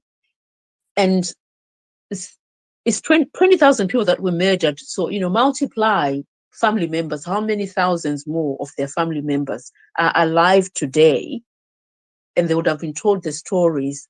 They would have been shown the photographs, the image of the brutality that happened in the early 80s when their family members were slaughtered. And then fast forward to 2023, the very same ZANU PF, led by the very same people who led the slaughter of innocent people, is back in there again on a different slaughter mission of removing people's voice, taking it away from them, and basically telling them that they don't matter. They don't care about those people. I think it's going to be one of the saddest things that we are witnessing in our country today. And we cannot allow that to happen. We cannot allow the hatred that is placed on President Chamisa. You know, the everyday attacks, because this is what it is. It's an attack on a man that won an election, presidential election in 2018, won a presidential election in 2023. SADC and that report was just clear demonstration of the power that he has, and it is that power that they are trying to take away from him. And I think my message to the regime is that your days are numbered. They can't do this forever. It is going to end. It will end one day. And usually these things end when what they're trying to get us to do happens. So, provoking us to rise up is probably what's going to end up happening, because people have had enough. Enough is enough. Even people within ZANU PF voted. They didn't vote for him. They did not vote for that man to be president. They didn't want him. I had a young man say to me, my family are ZANU PF to the core, but I would wear the CCC t-shirt. He's a student. He would wear the CCC t-shirt and he would hide his face and go out there. And, when they were doing those flash protests, he would be part of those flash protests. And his family as ZANU PF core, he told me, they've always been and they'll always be, I think. And then when he went to cast the vote, he cast the vote for President Chamisa and so many other young people and older people that are within the ZANU PF structures or the ZANU PF party didn't vote for Mnangagwa. And we all know that. But, what a day to behold, to continue to see the injustice that is happening in our country, and that they will never change. I don't think they'll ever change, because they have so much. They own the country, so a few handful of people own the country. Now his son is in parliament, the other one is in the army. You can take a guess what that means. You can take a guess what that means. So they are trying to make this a family affair. And soon we are going to be one of those countries where the father dies and then the presidency is passed to the mother, and then the deputy is passed to the son, and then that's it. It's the Mnangagwa family playground. And we shouldn't accept it. It's unacceptable. It's wrong. And to Mudenda, he needs to act upon those recalls of those 70 MPs. That's his problem in his office. We want fairness. We want him to treat it in the same manner that he treated the fake CCC recalls. Thank you, host. I'll stop there for a minute.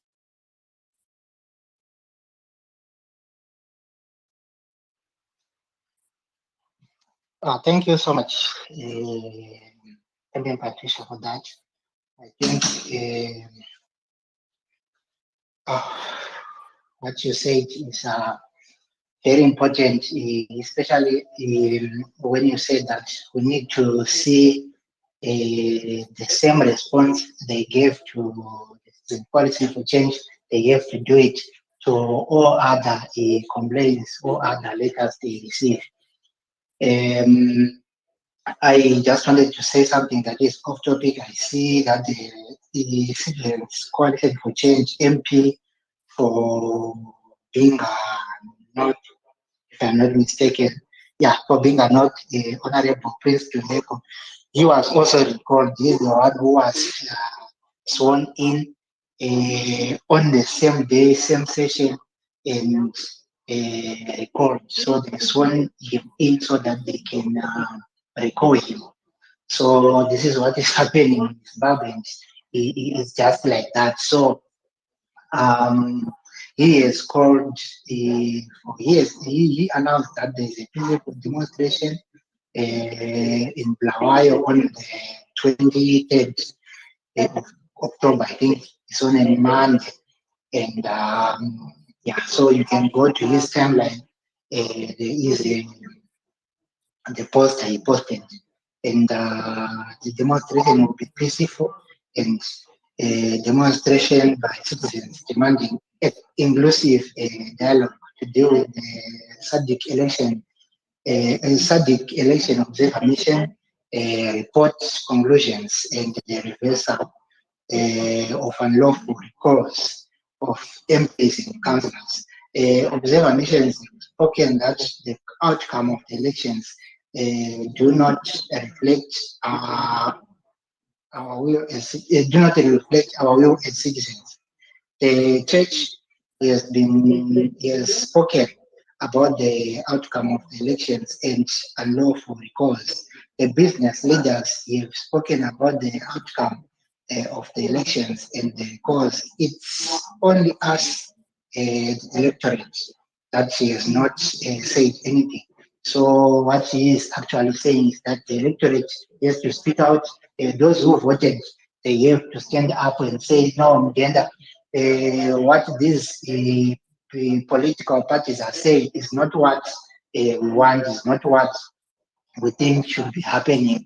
Sadiq said the election was the election failed to fulfill the requirements of the electoral act of the constitution of Zimbabwe. Also failed to fulfill the requirements of the principles and guidelines of SADC that govern the democratic elections in the member states of SADC. So what we are saying now as the electorate is that we have to resolve this issue, this crisis as the citizens. So this is what the demonstration here is saying.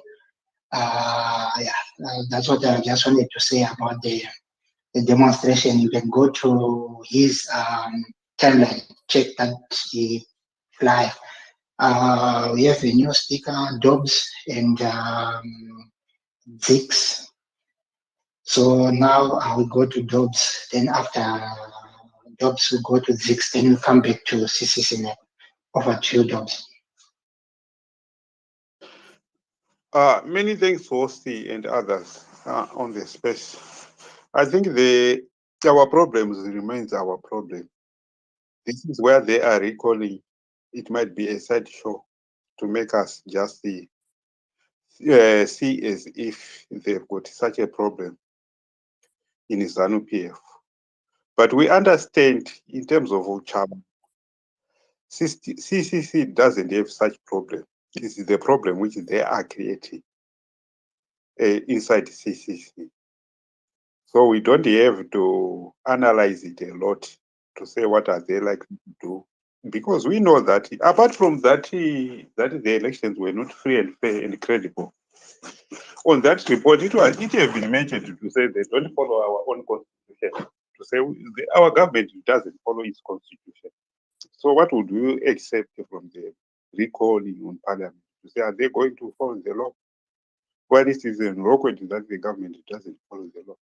Even if we take it to court, we know what would happen, to say the courts are kept shut.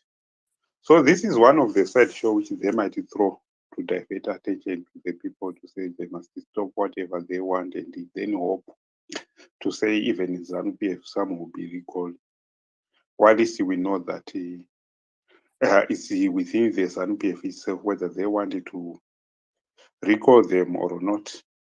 But the way how I see it, I don't think they are going to recall, because some of those people named, they've lost in the elections, like Barbara Rhodes. So they don't stand any chance if they go for rerun. They have to arrest the opponent, the winner, on free speech charges. That is why that one, Chesa, was spending almost a month in Wawa for a crime, for no crime, and is not being tried. It is just being put on remand. And we know that there's no evidence to try him. We know what was on play was to stop him to challenge through even legal means. The evidence was there, but Barbara wanted to just destroy those ones. So they hope that they will be recalled. I don't see it happen. I see them just dragging it.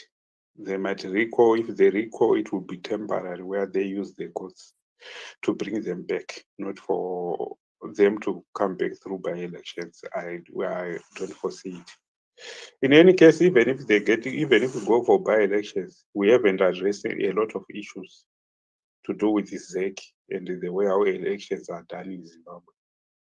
And what matters most, where they are diverting us now to say we are thinking about this matter, what matters most is the recommendations and the reaction from ZANU PF-led government is that they are going to cherry pick. But we know what happened before. They have never picked any reform from the recommendation in 2018. There were a recommendation from observers in 2018. There were recommendations from Mashonde Commission, which we hired using taxpayers' money, but they did not implement any recommendation. When their recommendation, what they have done, they were just cosmetic. They don't even make any significant change.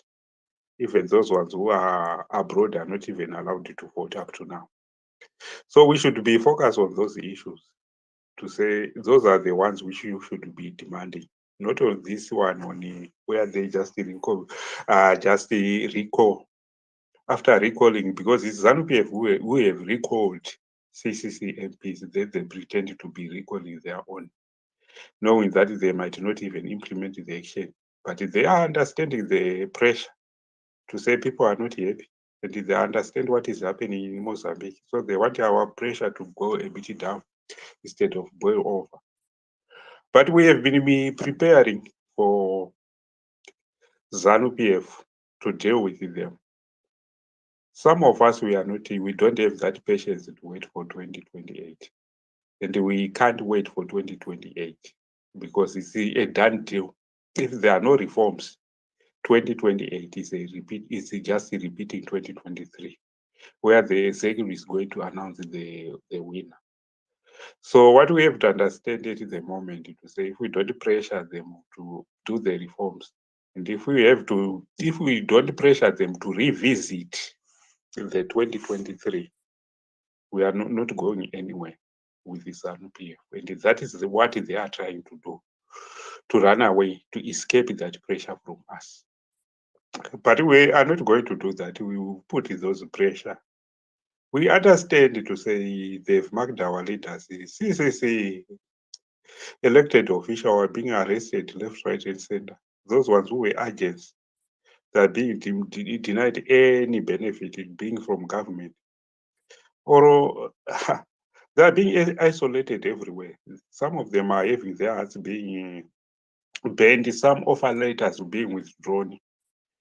So we have analyzed it and see to say it's not, these people are just after retaining power and it's now slowly becoming a family affair. I heard somebody saying, Mnangagwa and his family is there.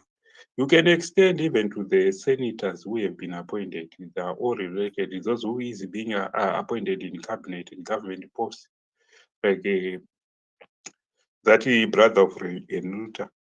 You can then go to those who are in Chiefs Council.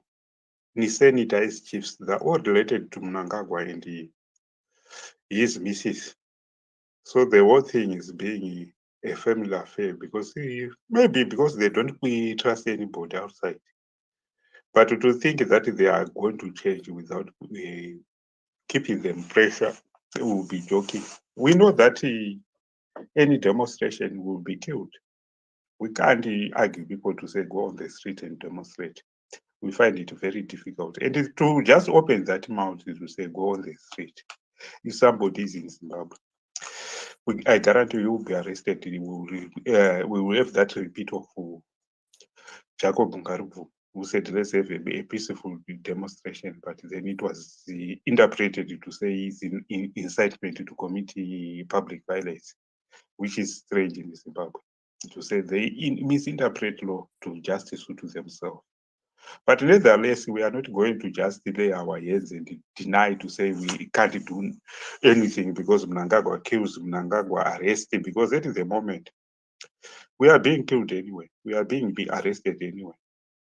We can talk about how many people are dying with the cholera at the moment.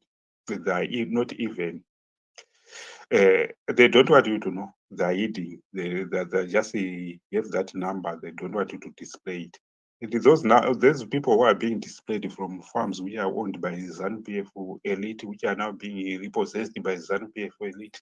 Some of them have lived for 20 years, and some of them are ZANU PF, are not happy about anything. Those ones who work in mines, they are underpaid, and there's lots of disasters. And when there's those disasters, the government just denies the responsibility and take them to be Makrongosa, or at least they work under contract. They've got one where they supply. They've got the, what do they call him? What do they call him?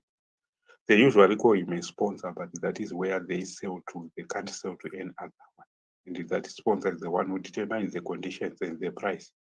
But those were the ZANU PF chefs, but they deny their responsibility. So we can't just wait while this is that country is being destroyed to such an extent. We can know the white gold is having express now. We don't know who control it, but they don't stop. Those trucks transporting the lithium are not stopping at the border. They just go through without being checked, escorted at times, and go through the border without being checked.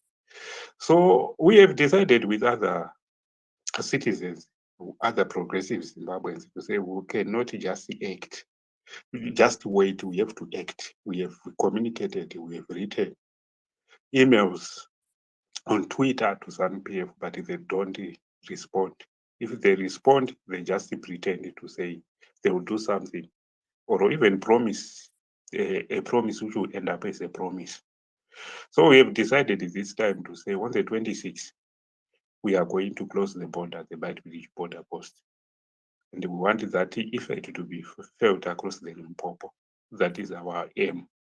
And we have obtained the permission from the South African government and other government agencies within South Africa related.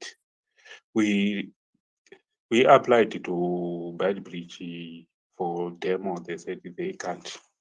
They started wanting to accuse us to be CCC or whatever, but we told them that no, we are just progressive Zimbabweans. We are all inclusive, including other members of ZANU PF, but they did not want you to understand. They wanted to paint, to create a scenario where they can arrest those ones who are leading CCC. So we understand to say no, we are not that type. If they wanted to chase after us, they can chase after us because we are the ones who have decided to do that. So we are coming with other programs. It's not going to be as usual to say if they think that they would just divert people's attention until 2028. This time they will have to chase after people again because they don't respect us. We feel we are the ones who have voted. We are the ones who have supported the candidates. We have supported voters to get registered. But when we vote, they don't respect. Even some of the people who have won elections are not in parliament. Those who have lost are the ones who are in parliament. The one who is supposed to be a president is not a president. The loser is the one who is a president. But apart from that, they went on to withdraw other people within a month. Then we realized to say these people, they don't respect the voter. Because they're just showing us a middle finger to say, you can vote whatever you want. We are going to withdraw him or her and replace with ours. We are not going to accept that. We have communicated to them straight to the parliament to that. If you wanted to display the letter, it's up to you. But we have communicated to say we are not too happy about it as voters, not as citizens. We want somebody whom we voted to stay there for 5 years. Whether he performs or he underperforms, that is how it is. He have got that 5-year mandate. So because of that, we have gone back to say we don't recognize those elections. They were not free, fair, and credible because they were they are doing. So we will take a series of action. Some of them will just let the ZANU PF when we are ready to take them. Some of them will never. We'll just tell them after we have taken them. But all of them are lawful. Whether they wanted to misinterpret it to say those laws are unlawful, it will be up to them. We don't care now. We have reached that point where we said we don't care. The fact that they can intimidate you to say we will be arrested, we will be killed. People are being arrested and being killed without committing any offense. And those who have made us are out. Those who have made us they are out. They are not being tried. Person Jambo is out now. He's not being tried. And it took us to use technology for them to come out. If we did not use that, the satellite to investigate that area, we would never know to say who is involved. It was because of that. What they do in response, they've now banned that use of satellite to say if you wanted to use it to collect any information, you have to apply, because they wanted to control us. They wanted to hide a lot of information, a lot of criminality which they do. So we understand whom we are fighting for. But now this time we are ready. We don't have any option. Some of us, we have seen that we don't have any option. They might come up with this child to play issues where they pretend to say they are recalling some people, so that people's temperatures, they go down and do that ABCD. But we've never listened to them. We'll continue doing what we wanted to do, and until that time when they are ready for free and fair election. Until that time when they are ready to deliver service which they are supposed to be delivered, rather than what they are doing to say they are simple routine and removing the parliamentary from to scrutinize the executive. We have to go to those things which are happening at the moment to say we have Mutapa Sovereign Wealth Fund, which we just know to say is Mutapa Sovereign Wealth Fund. We don't know how many millions and how many billions. And those 20 companies, they haven't been audited to say how their value. We don't even know them. But they are now being controlled by the first family.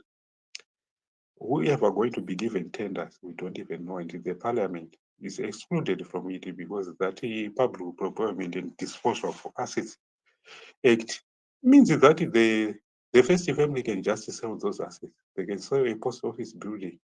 They can sell a railways building or an Air Zimbabwe building, which is abroad. And it will end like that. By the time we know, we won't be able to do anything. So we have a lot to fight for, rather than to just being diverted with this issue where the recall servant, and we never know, maybe by tomorrow they will tell us it's a fake recall. But it's time to act for us. Let's act. I have a coffee link which is on my profile.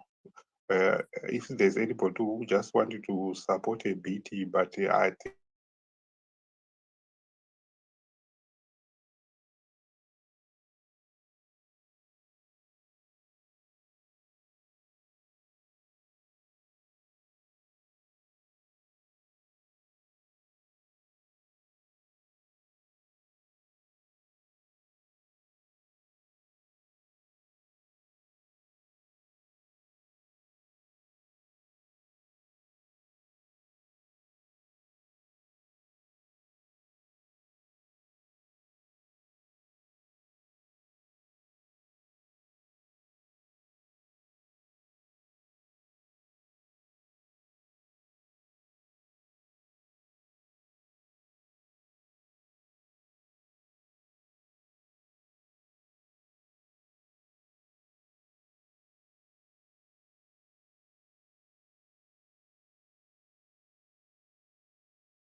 I told them it is not worth a penny to engage them. But I must do that I must do to dislodge them. How I dislodge them is to do the work that I need to do, that they see they are irrelevant to the whole process. And we must all do that. It's a waste of time to engage ZANU PF, because once you engage them, they always, no matter how sincere you are, they will undermine you, they will trash you, they will destroy you, they will brutalize you, they dehumanize you, they do anything and everything.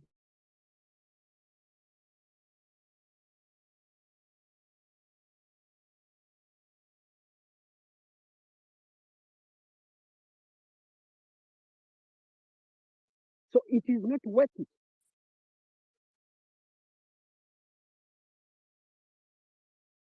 Lately, that Mnangagwa should actually start comedy in Zimbabwe. He's making comedy in front of the people who are suffering, and the people that just go and make money, don't worry about anything else. And this is exactly what we see in the people like Muchangwa in Victor the other day. When he was well educated by the likes of Chanakil, and he was mocking Chanakil with whatever, whether it is a $200 million bank business. He was mocking him for that. And Chanakil was saying, what are you doing so that we can also make those billions? So let us give them exactly what they deserve. Let us not engage them. Let us sideline them, do our thing, and they see they are irrelevant in the whole process. They are not worth anything to the long-suffering people of Zimbabwe. That's pretty much what I can say for now. Thank you very much for the opportunity.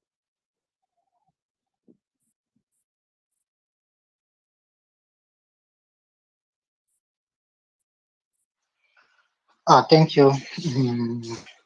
Co-host, are you there? I'm still here. You can take off, maybe say one or two, then give to Unruly Manox.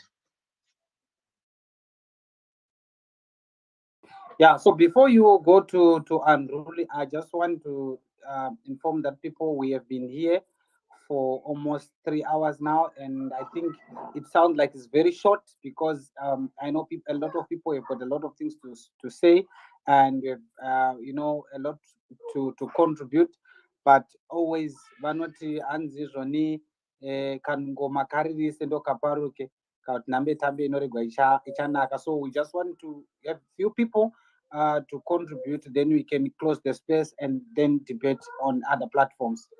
Thank you. So, Unruly, you can go. Come.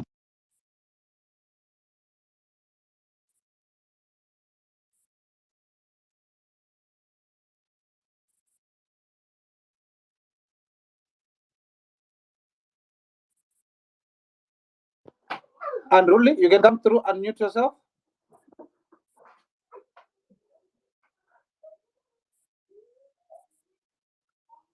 Unmute yourself, Unruly. Yes. Okay. Think network challenges is dropped. Nap, Triple C, Doctor, just your parting words and your way forward, please. Thank you, Prof.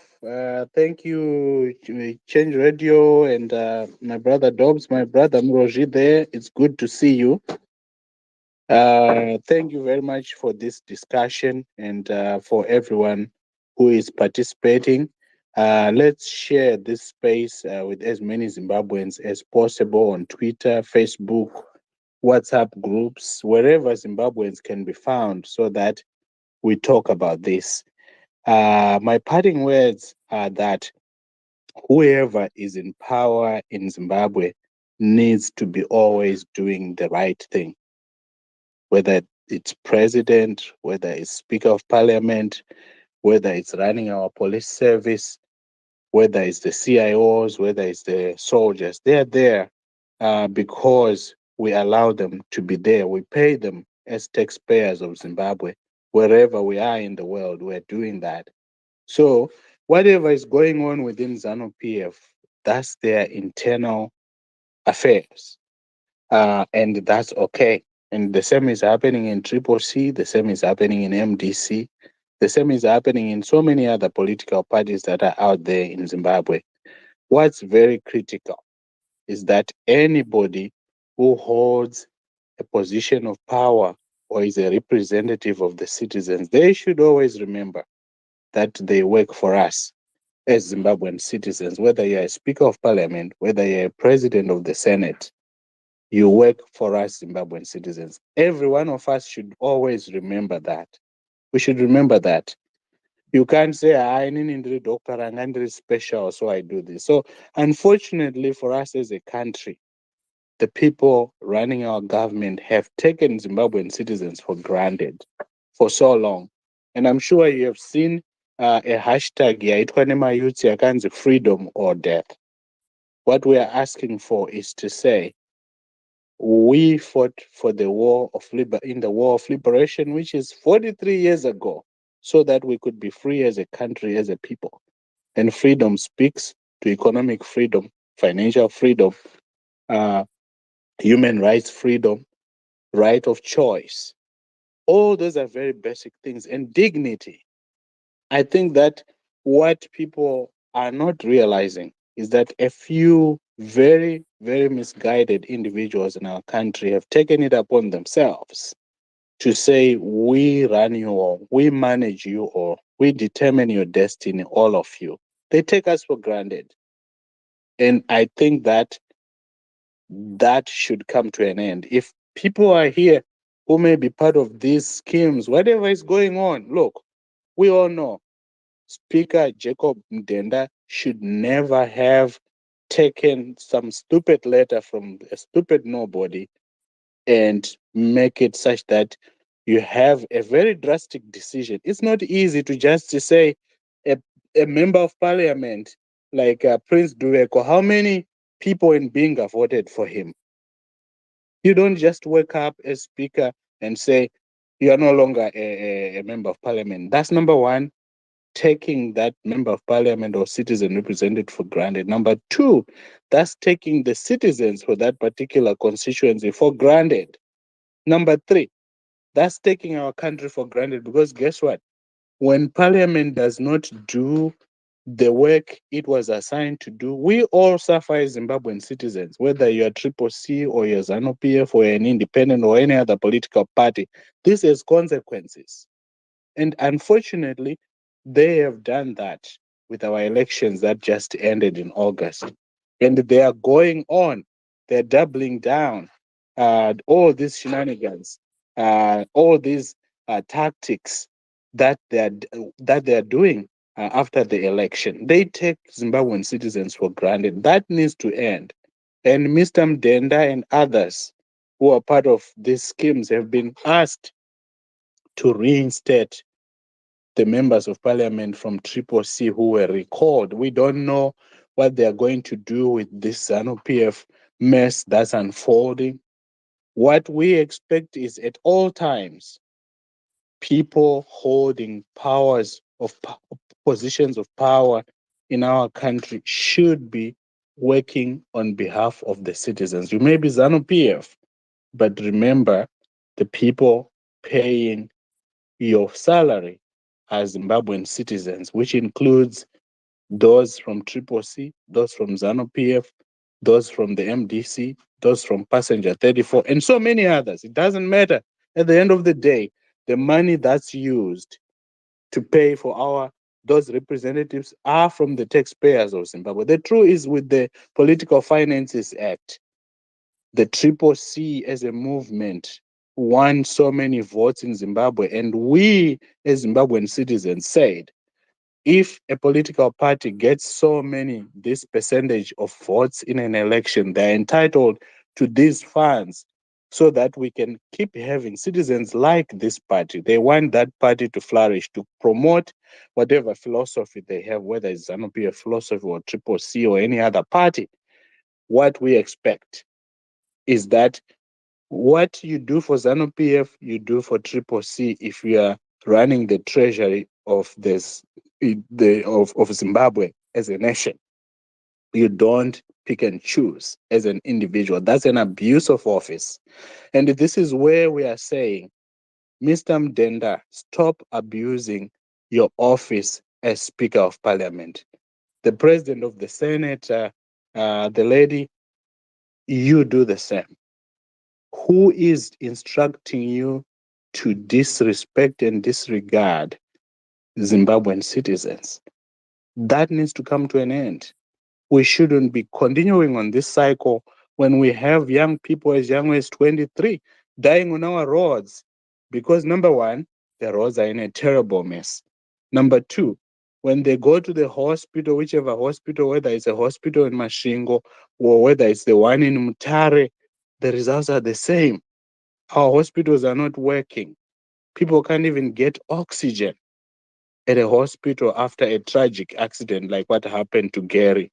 So there are so many terrible things happening in our country. What these guys who are doing all these desperate maneuvers, political maneuvers, or whatever you call them, what they are not realizing is what they are doing is deciding between life and death for all of us. The members of parliament right now who are disengaged until this era that Mr. Mdenda made is corrected, when they are disengaged, it means they are not talking about creating jobs for the many college students in our country who are unemployed. It means that they are not talking about how to fix our roads. They are not talking about how to make our hospitals work again, to make sure that doctors and nurses are paid decent salaries so they stay in our country, and that the hospitals have enough medications, that our schools are functioning properly, that our young people are learning the latest technologies, that entrepreneurs are getting support. There are so many things that should be happening that parliament is there to do. Number one, they should also be looking into our currency. Why in God's name don't we have a stable domestic currency? That's a basic function of any government in any country in the world. The fact that ZANU PF thinks that it's kind of a joke where we keep doing what we are doing, my gold coins, my bond notes, and they are failing and they still insist on staying there, means that they disregard how you and me as Zimbabwean citizens look at these things. But unfortunately for you and me, if we said, let's just fold our hands, wait for 2028, guess what? We would have lost so many lives. If some of you today may be as behind what's going on, like as me, in terms of what's happening in the region, until maybe earlier this year, I thought, oh, Malawi is a small country, Zambia is a small country. But actually, their populations are now bigger than that of Zimbabwe because we have a silent genocide going on in our country. Nobody's talking about it.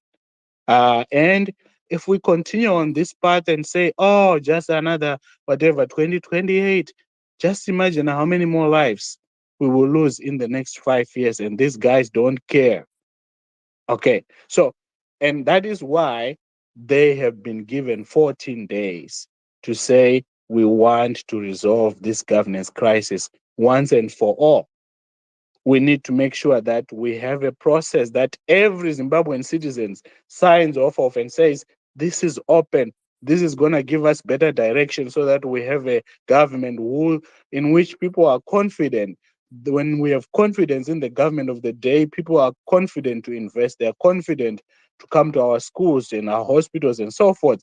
We need, in 14 days from when the president made that announcement, they need to take that seriously, because after the 14 days, it's not ZANU PF or Triple C. It's about the people of Zimbabwe. We need our country to work again, and we can't wait for another 5 years. It's not about Ranga is now in power and I'm celebrating. It's about Ranga is in power so that life can be better for ordinary Zimbabwean citizens. That's what we need to be talking about. Thank you very much, Prof. I know I went all over here at the place here, but point is, that's why young people are saying freedom or death. Listen to us. Mr. Mdenda, just correct the mistake you made. The president of the Senate, do the same thing. Don't just listen to stupid letters and pretend like you don't know what due process is. Thank you. So thank you so much, Dr. Ranga, for those words. I see Unruly has come back. Do you want to say something, and also a word of advice, please, before I go to general? Unruly, unmute yourself and come through.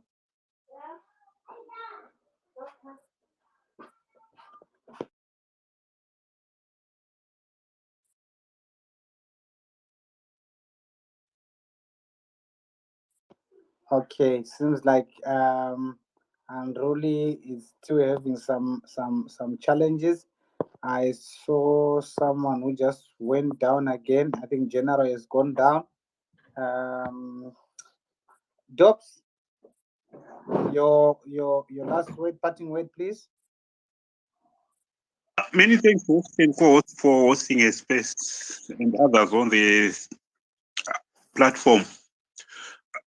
We have to understand to say our country is being looted left, right, and center, and those ones in power, they've got that appetite where they won't be satisfied. Even those precious minerals like lithium, where they have exempted everybody else to export it, they are exporting it, and they are on express. They don't get stopped at the border. They've created a set of companies which are subcontracted by those mafias, that is, they don't even stop at the border, whether they at any direction, at any border, they don't stop on it. So some of the things we are doing, we are just trying to send the message that we are aware of what we are doing. When we are closing, like what we are doing on the 26th, when we are saying we are closing the border, we are doing it just to send the message to say we are not happy of what is happening in Zimbabwe. I think you will see our placard to say it will have everything else and covering even the likes like the political detained and the issue of political violence. And that social contract is our main focus. We need to be governed or to be led by somebody whom we have elected, not somebody just imposing himself or herself on us to say, I am now your president, and these are your MPs, while they are coming from the thick air, declared from the thick air. So I just argue the people to say, let's just support each other. We know we have our presidential candidate, our MP, but let's just support each other. If we come with our program like that, and if I say that I've got a coffee link, I'm struggling at the moment to raise transport for buses from Joburg to Messina. But people are there who are willing to participate, but the issue of transport is becoming a bit challenging. So, even if there is anybody who is doing anything, even those ones who are doing call to act to defend the vote, I don't think CCC is going to receive any political finance. I think the finance will go through their creation, which is Chavang. So we still have a role to play. We still have that fight to do. We are still going to fight the fight because we don't have that democracy. We don't have all those freedoms. Those are my remarks. I received my remarks. Thanks a lot, everybody.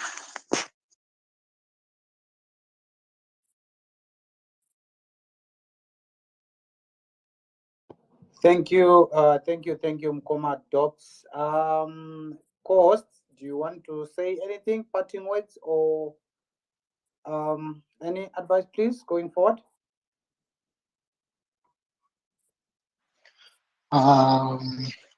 Yeah, I think we have to go and rest. We have been here for more than 3 hours. I hope we'll be back tomorrow, earlier around 3 or 4 p.m. so that we can be discussing these issues every day. We can provide a platform where we gather around and discuss these issues.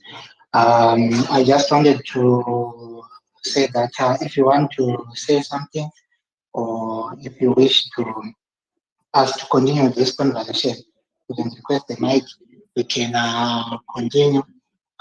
Before I give my last remark, I just wanted to say, if you want to say one or two words, you can request the mic.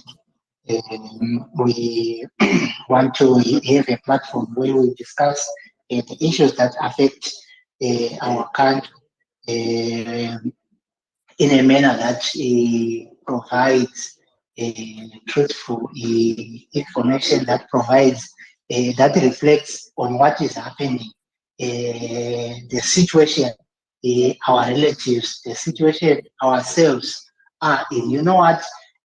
Sometimes someone had to fly all the way from Britain to come to settle in Zimbabwe. Those people who have been to Britain, who have been to the Western countries, they will tell you that those countries, they are good in terms of infrastructure, in terms of the living conditions. Someone today is flying all the way from China, all the way from Japan, all the way from Russia to go and settle in Zimbabwe. They are running away from the country, their countries even today, to go back, to go to Zimbabwe to look for money, to look for, I can say, for a better life. I can say for a business, but people of Zimbabwe, they can't stay in Zimbabwe and benefit from the natural resources, from their, I can say, their birthright.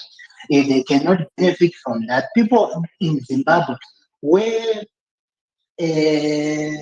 business people are flocking into, people in Zimbabwe are failing to write exams today. They are failing to get decent medical support, medical services from the hospital. So it just last week, people are firing bullets on the private mass, asking them why they refused to take that musician from Mashingo to Harare. In the first place, why is someone supposed to go to Harare to get a treatment, to get something, to get into ICU? I think your network is playing hide and seek. So if my network is playing hide and seek with me, then maybe I have to pass the mic to CCCNEP. CCCNEP, can you hear me?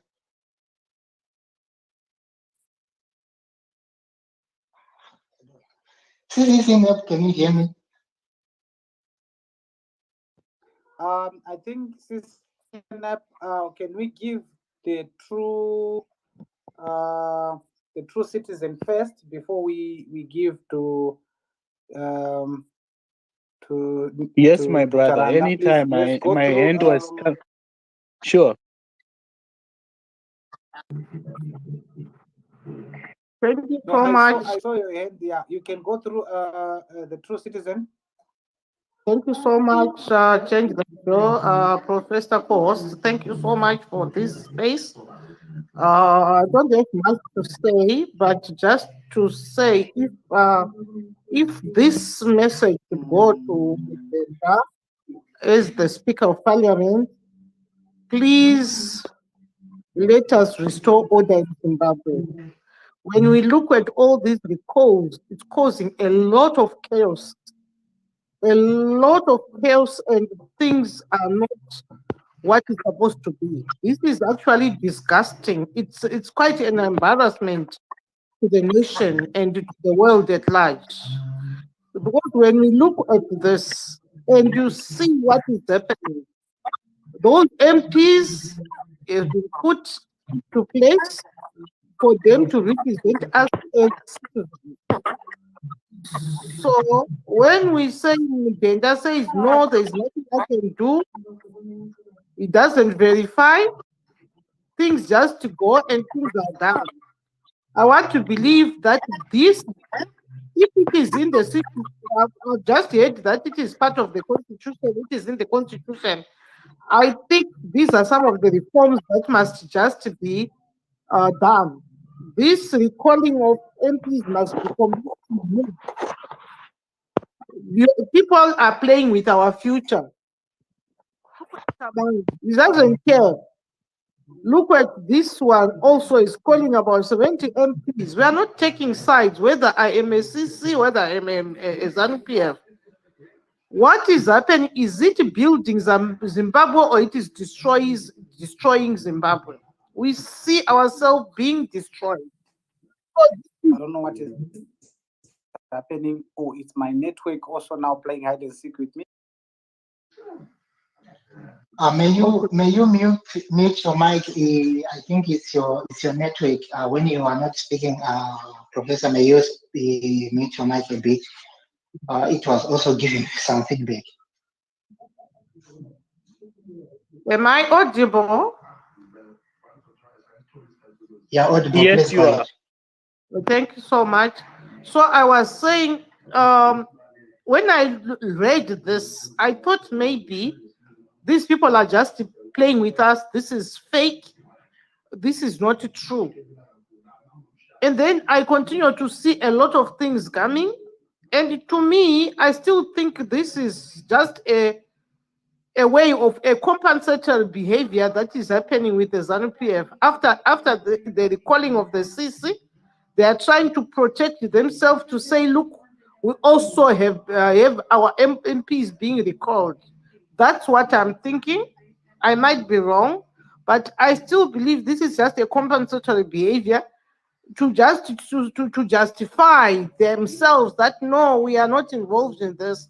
Look, also our MPs have been recalled. So I don't know. I could be wrong, but I think there is some truth in it in a way, because you can't have MPs just being recalled. Is it true that they have left ZANU PF? Is it true that they have left CC? I don't think so, unless otherwise. If something is hidden, something that is a parable, maybe it's a parable that we don't know what is happening. But at the end of the day, guys in CC, guys in ZANU PF, please be serious with the citizens. We can see there's a lot of mental stress. People are going to be sick because of what is happening. Look at our country. Instead of taking those resources and putting them in hospitals, what is happening? They are wasting those money. They want to do those by-elections, and by so doing, a lot of money and a lot of things will be needed. But they were saying we didn't have enough money during the elections. Now they want to do to also waste money doing the recalls, which means, in other words, they are pushing for the first election. That is what it means. This is not fair. Some of us are struggling. They have enough money in their pockets. That's why they are just doing a dilly-dally and wasting resources and doing all sorts of these things which do not even build the country at all. This is very destructive. My word to Mr. Mdenda is the one that is the Speaker of Parliament. These letters are being submitted to you. Please, Mr. Mdenda, if you are hearing me, verify this information, please. This is something that is quite embarrassing. It's actually pathetic looking at Zimbabwe. We are already suffering. The hospitals have no medication. Even now we heard that learners had to write the exams at night. What kind of thing is that? We also voted at night. So many things have been happening. And as a result, after all that stress of people standing in the queue for a long time and could not vote, some were wrongly placed, and there were also mismatches of candidates. Everything is just wrong. Everything is just wrong. Nothing seems to be going on well in Zimbabwe. Are we cursed? What is it? Are these people who are doing recalls are really, really people who love Zimbabwe? Do they have Zimbabwe at heart? I don't think so. Because if these people had Zimbabwe at heart, they wouldn't be doing that. Of course, these people who are recalling, they are not doing it alone. There could be a group, there could be some people. Please, this must not be tolerated. We cannot tolerate this, especially as women. Women are the ones that suffer most. Most of the time, we are the ones that must wake up and prepare food for the kids. They are the ones that do a lot in whatever we do. And men, yes, we know they do work, but it's us who are always you have to take care of the homes and all the families. You are stressing women by all these things that is happening. Nothing is working good in Zimbabwe. Look at the currency. Look at how prices are going up. Just now we had people who are still underground, according to what I heard. Some bodies could not be retrieved from that mine. They are probably rotten by now. But we have money to throw away, money to do things that are not even beneficial to the citizens. Everything that is happening, especially these recalls, are detriment to development. They are detriment to good health, because at the end of the day, some people are going to have high blood pressure. Those MPs, they are also stressed because they have put their money, they have put their effort, they have put their energy in all these elections. They did not just do, they would go up and down. Then after doing that, having the electorate at heart, then someone says, no, I'm recalling you. We are no longer members of CC, are no longer member of ZANU MPs. And why? Why must you do that? It's not even a month before you can even say that person ceases to be a member of ZANU MPs. It's not even 2-3 months that these people have been in parliament, and you say they cease to be CC members. Those people must be taken to the psychologist. I'm sure they are not okay upright here. There is something wrong. Really, they really need to be seen and to be checked. I don't think their brains are functioning normally. Because if they were functioning normally, then they would be doing what they are doing right now. Because to be honest, looking at how Zimbabweans are struggling, they've left the country.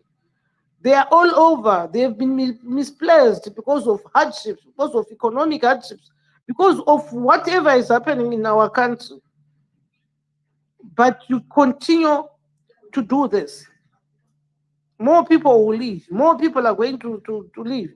And they will be in the countries where they will be called to all sorts of names, Kumakwere and whatever name they will be given.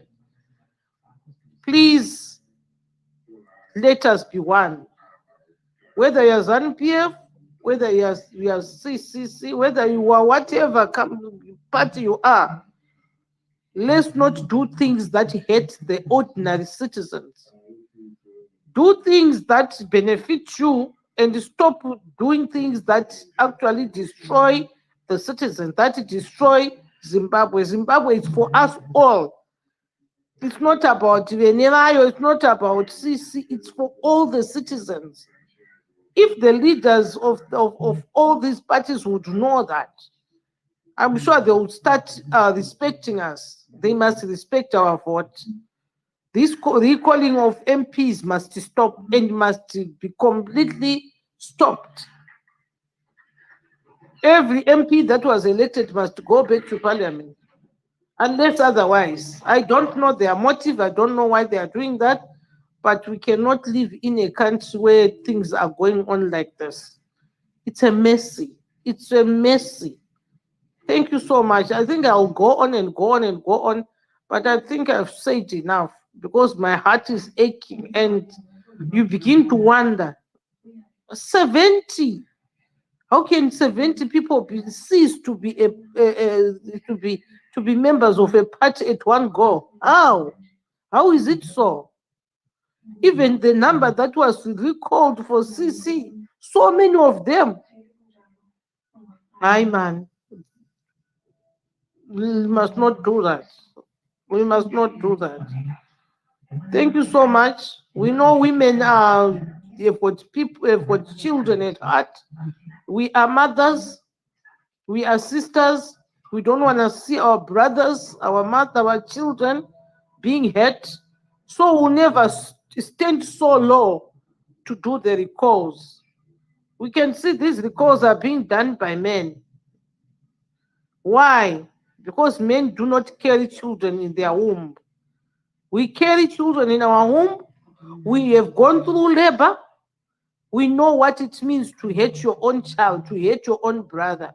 We know what it means to hate your own neighbor, because we have gone through pain, pain that you think maybe I'll die. So don't think there will be any woman who will do such kind of recalls to hate their own children that they have born. I don't think there will be any woman who will stand so low to do these recalls. Even those men that have done so, please reconsider. Reconsider. You are hating us. We are in pain. We are crying. We are suffering because of these recalls that are uncalled for, that are unwarranted for. Please,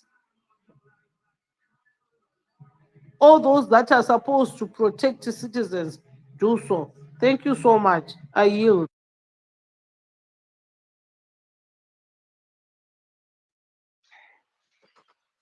Thank you Thank you. so much. Over to you, CC Snap. You can say one or two as I see. Sorry, CC Snap. The previous co-host was saying that he wanted more women to come to the podium and say one or two words. It's important that we have more women to comment on these issues, speak their minds, and the platform is not only for men. You can request the mic and say one or two words.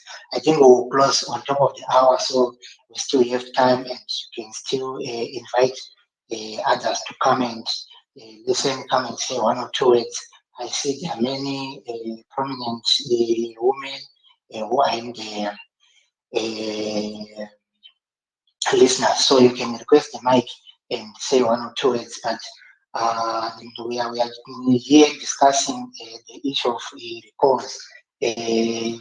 She mentioned, the previous speaker, that men are leading these recalls. I came across the information that reviewed that Kalipan Pogen and the lawyer who is representing Shawangu, they are all men. Kalipan Pogen is said to be his spokesperson or personal assistant. I'm not sure. Then his lawyer again is a male. So all this is coming from men, and we find ourselves, maybe I'm trying to just compliment what my sister was saying. So we need more voices. We need to hear what women think. And I just wanted also to mention that we saw a video of Honorable Mamombe being subjected to bullying by especially when men are involved. If they are women themselves, but when men are involved, it becomes too sensitive, and we have to correct this. I think as a community, as a society, we have to respect men. But what then boggles the mind is that we have so many women groups, women organizations, women rights organizations, but they don't say anything. When women in politics are being persecuted like this, we have a lot of cases when women, especially in politics, are being persecuted, are being treated like that. But those organizations, they don't say anything. So that's what I just wanted to add on this issue. Over to you, CC. Oh, thank you so much, my brother at Change Radio. The true citizen, I had said my last words, but hearing you speak. I think we should have this conversation going on for as long as we can, for the sake that Zimbabwe needs to work again for everyone. And that means for women, for children, for men, for college students, for police officers, for those in the military, for our CIOs. We need our country working again. It's not normal to live in a country where abuse of ordinary citizens has been normalized, where people celebrate when we see the scenes that were happening in parliament when Mr. Mdenda called in the riot police into parliament. That should not be happening. I know that for us Zimbabwean citizens, this seems normal. It is not. And we should do everything in our power as citizens to speak up. I know that sometimes people will say, munongotaura muri anonzi chinyi ma keyboard warriors, and you just talk on Twitter, nothing happens. The truth of the matter is that when we raise our voices, the people here, whether it's ordinary citizens in Zimbabwe, whether it's those running the government who are doing all this stupid stuff, they hear. Not only that, the world. When we say for Zimbabwe, we want the world to pay attention to what is going on in Zimbabwe so that they help us to fix this problem once and for all. Every citizen in every country have their own challenges. But if we don't speak with one voice as citizens to say what we are dealing with is not normal and we need to fix it, we're going to fix it together, people carry on with their lives, whether they're in South Africa or Zambia or Zimbabwe or America. So it's very important that we have spaces like this, Change Radio. Thank you for hosting these spaces. And we hope that those running the government realize that things are going to change one day. It might seem like, ZANU PF has been doing this for 43 years, so it's going to continue. That's how it looks right now.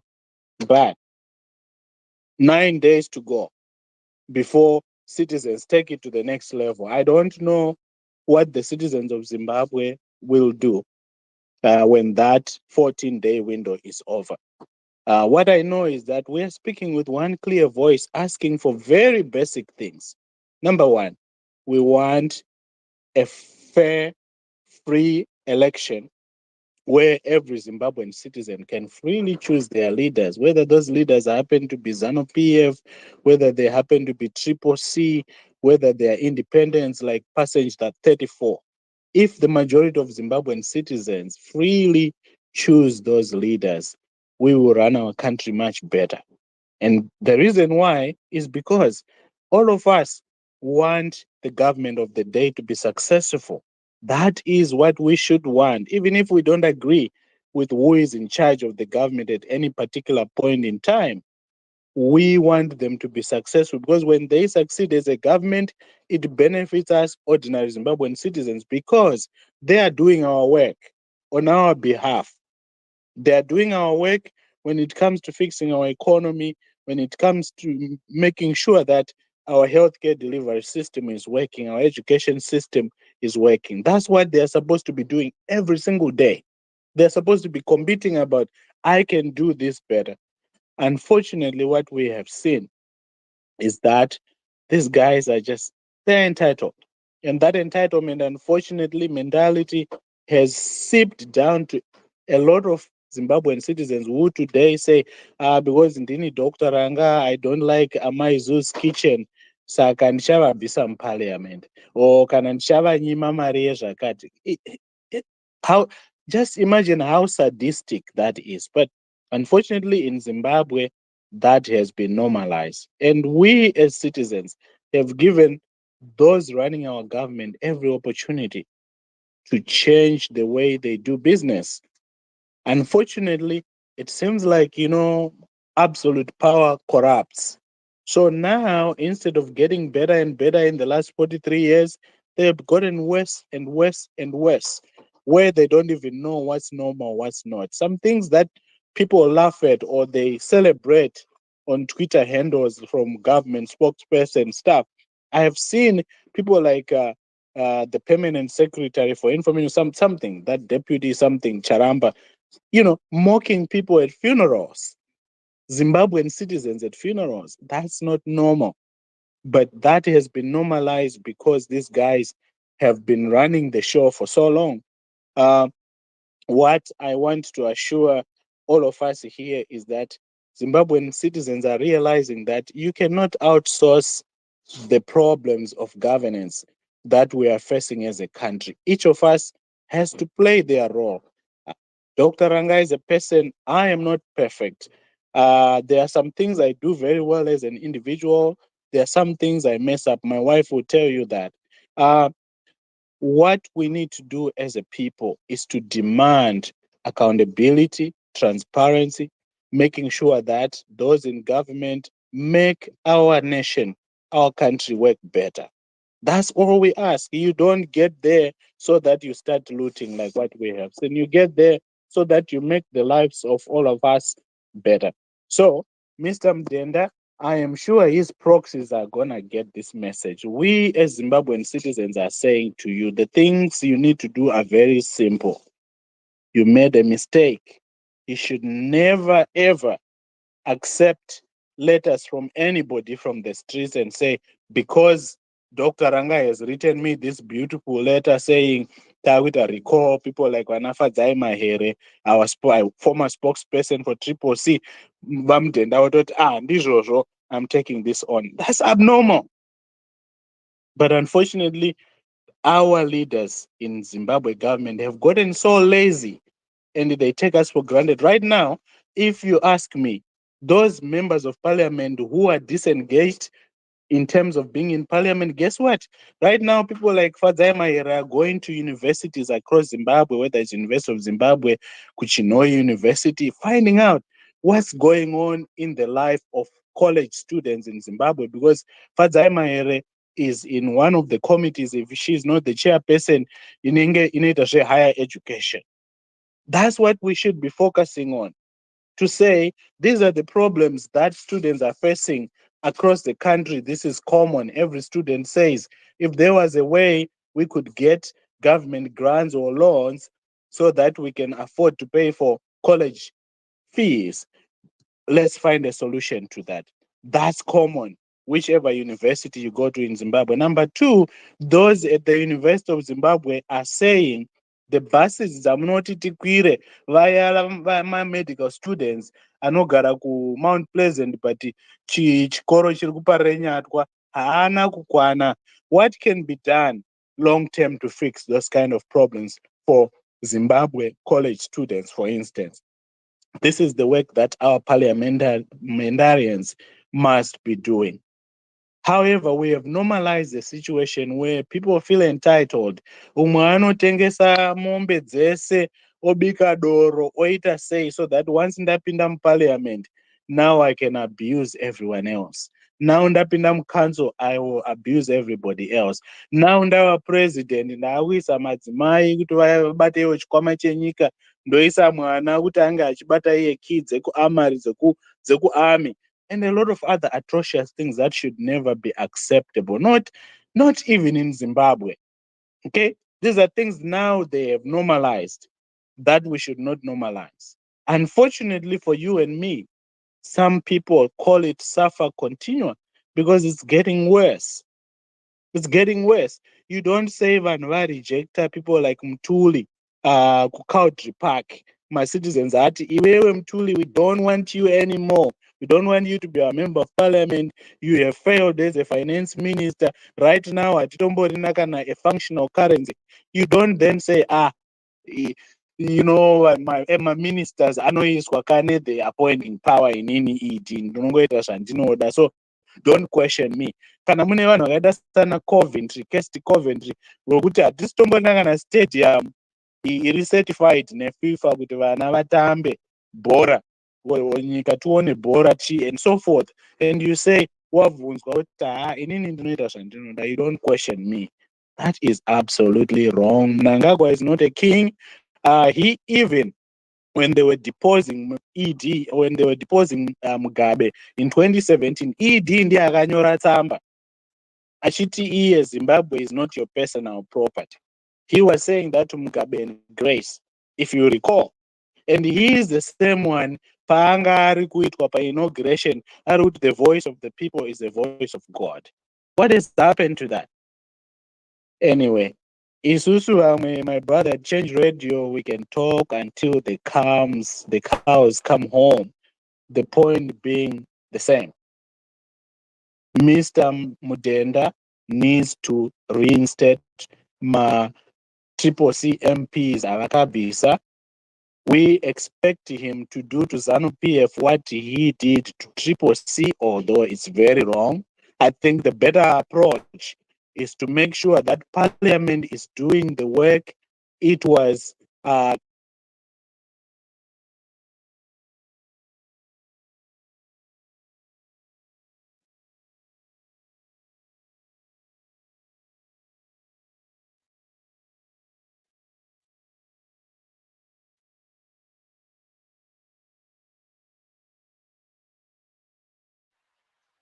CCC, I can't hear you. The true citizen, can you hear CCC? CCC, please. Yes. The true citizen, do you want to say anything? I think we have to close. Not much. Like just as I have said, that we need these MPs back in Parliament. Like yesterday, they must be there and they must start working for us, because they are employed to work for us. They are supposed to save us. Just like we had the other time saying Zimbabwe for everyone. It doesn't matter who I support. It doesn't matter where I am. I might be poor, I might be rich, I might be that middle class, but I want a full representation of my vote. I want these people to represent us, and these MPs must come to us and listen to us. ED, if he really wants to be the president of Zimbabwe, he must listen to citizens. Otherwise, we are crying. This country is not working. Everything is just going to the doldrums. Everything is not working. Look at the education, the health system, the transport system, everything, the roads, everything. Nothing seems to be working. Actually, we don't want to say seems. Nothing is working. If it's working, it's just partially. When we look at it, a country must show that there is some progress. Ever since the government, this NPF came to power, the country has actually been going down bit by bit. It's like every day something is being subtracted. Instead of adding to our economy, instead of adding to everything, everything is being subtracted. Look at the buildings, they are so dilapidated. So much that even when you get to look at those people who were during our time that were there, they know how the city of Harare looked like, they know how the city of Bulawayo looked like. It was such a nice thing to say, oh, I'm from Harare, I'm going to Bulawayo. You'll be excited. I'm going to Harare, you'll be so excited. Even Guero, those buildings were so excellent and it was so nice. Walking in those parks in Harare, and look at it now. Where are those things? Everything is finished. Some PF is like eating everything. They are not just eating money, they are eating everything. The buildings, there is no maintenance, there is nothing. Nothing. And cars are being bought every day for every 5 years or after every, I don't know, time for MPs, for the ministers, for him alone. Now there are those helicopters that have been bought, and they were said to be ambulances with even those prices that are so exorbitant. Now we have our children dying, not Gary alone. So many people have had fatal accidents, but they could not be airlifted. Yet they bought helicopters and said they were going to be for as ambulance, to serve as ambulances. But we saw those same ambulances being used for election, not for everyone else, but only for ZANU PF. Yet it's state money. Why should we not be treated fairly? I believe fairness and equity is very important. We really need to share equally and considering equity for each and every party, each and every province. There must be not a province that must benefit more. I hope there are MPs there. Make sure that there are no provinces that benefit more than the others. Not because the president comes from Mashingo, so Mashingo must benefit. No, it doesn't matter which province you are coming from. We are all Zimbabweans. We are all one. We also need to enjoy, to be really truly citizens. That's no, okay, this is my country. Not that other people are enjoying and other people are struggling. And we see even the issue of nepotism. What is happening in Zimbabwe? What is going on? How can you do that? We need things that are orderly. Even right now, we saw the mother, who is this one, Auxilia Mnangagwa, going to Spain to represent us in tourism. In what capacity? We want to know, we want to be informed. We don't want to just see things happening. And then we begin to ask, but why? She was sitting on the speaker's chair in parliament. Why? As who? We need to be informed. We have every right to know what is going on in Zimbabwe. Yes, they may say whatever they want as the ones that are in power and that are governing. But remember, we want leaders who even show those young ministers and MPs the right way to go.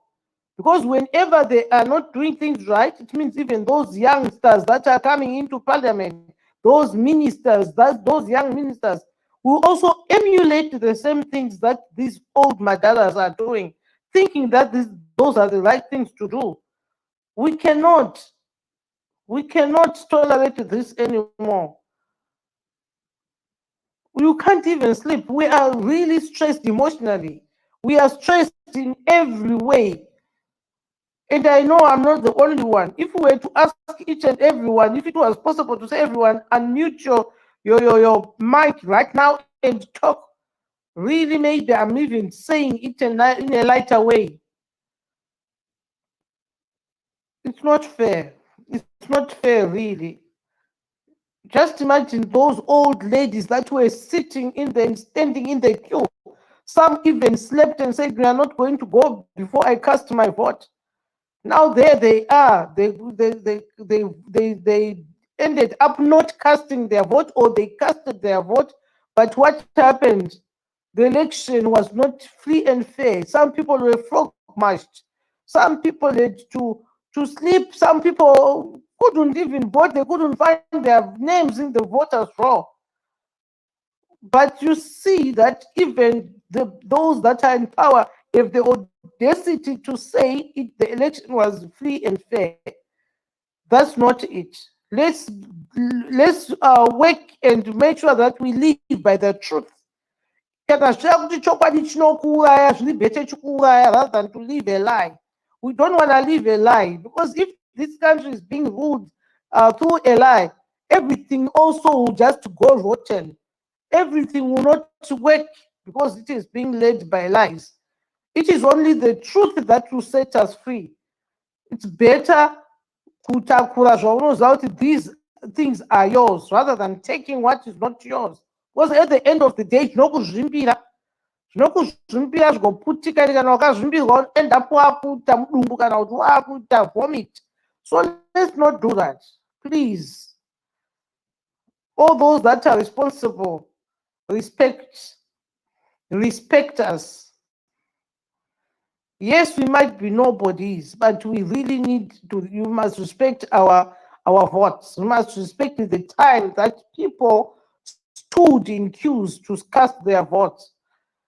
Some people are being beaten. We see even our councillors, our MPs, other than being recalled every time it's up and down going to the courts, all those resources that the country is wasting, guys, people are suffering. Some people don't even have food at the table, at their table.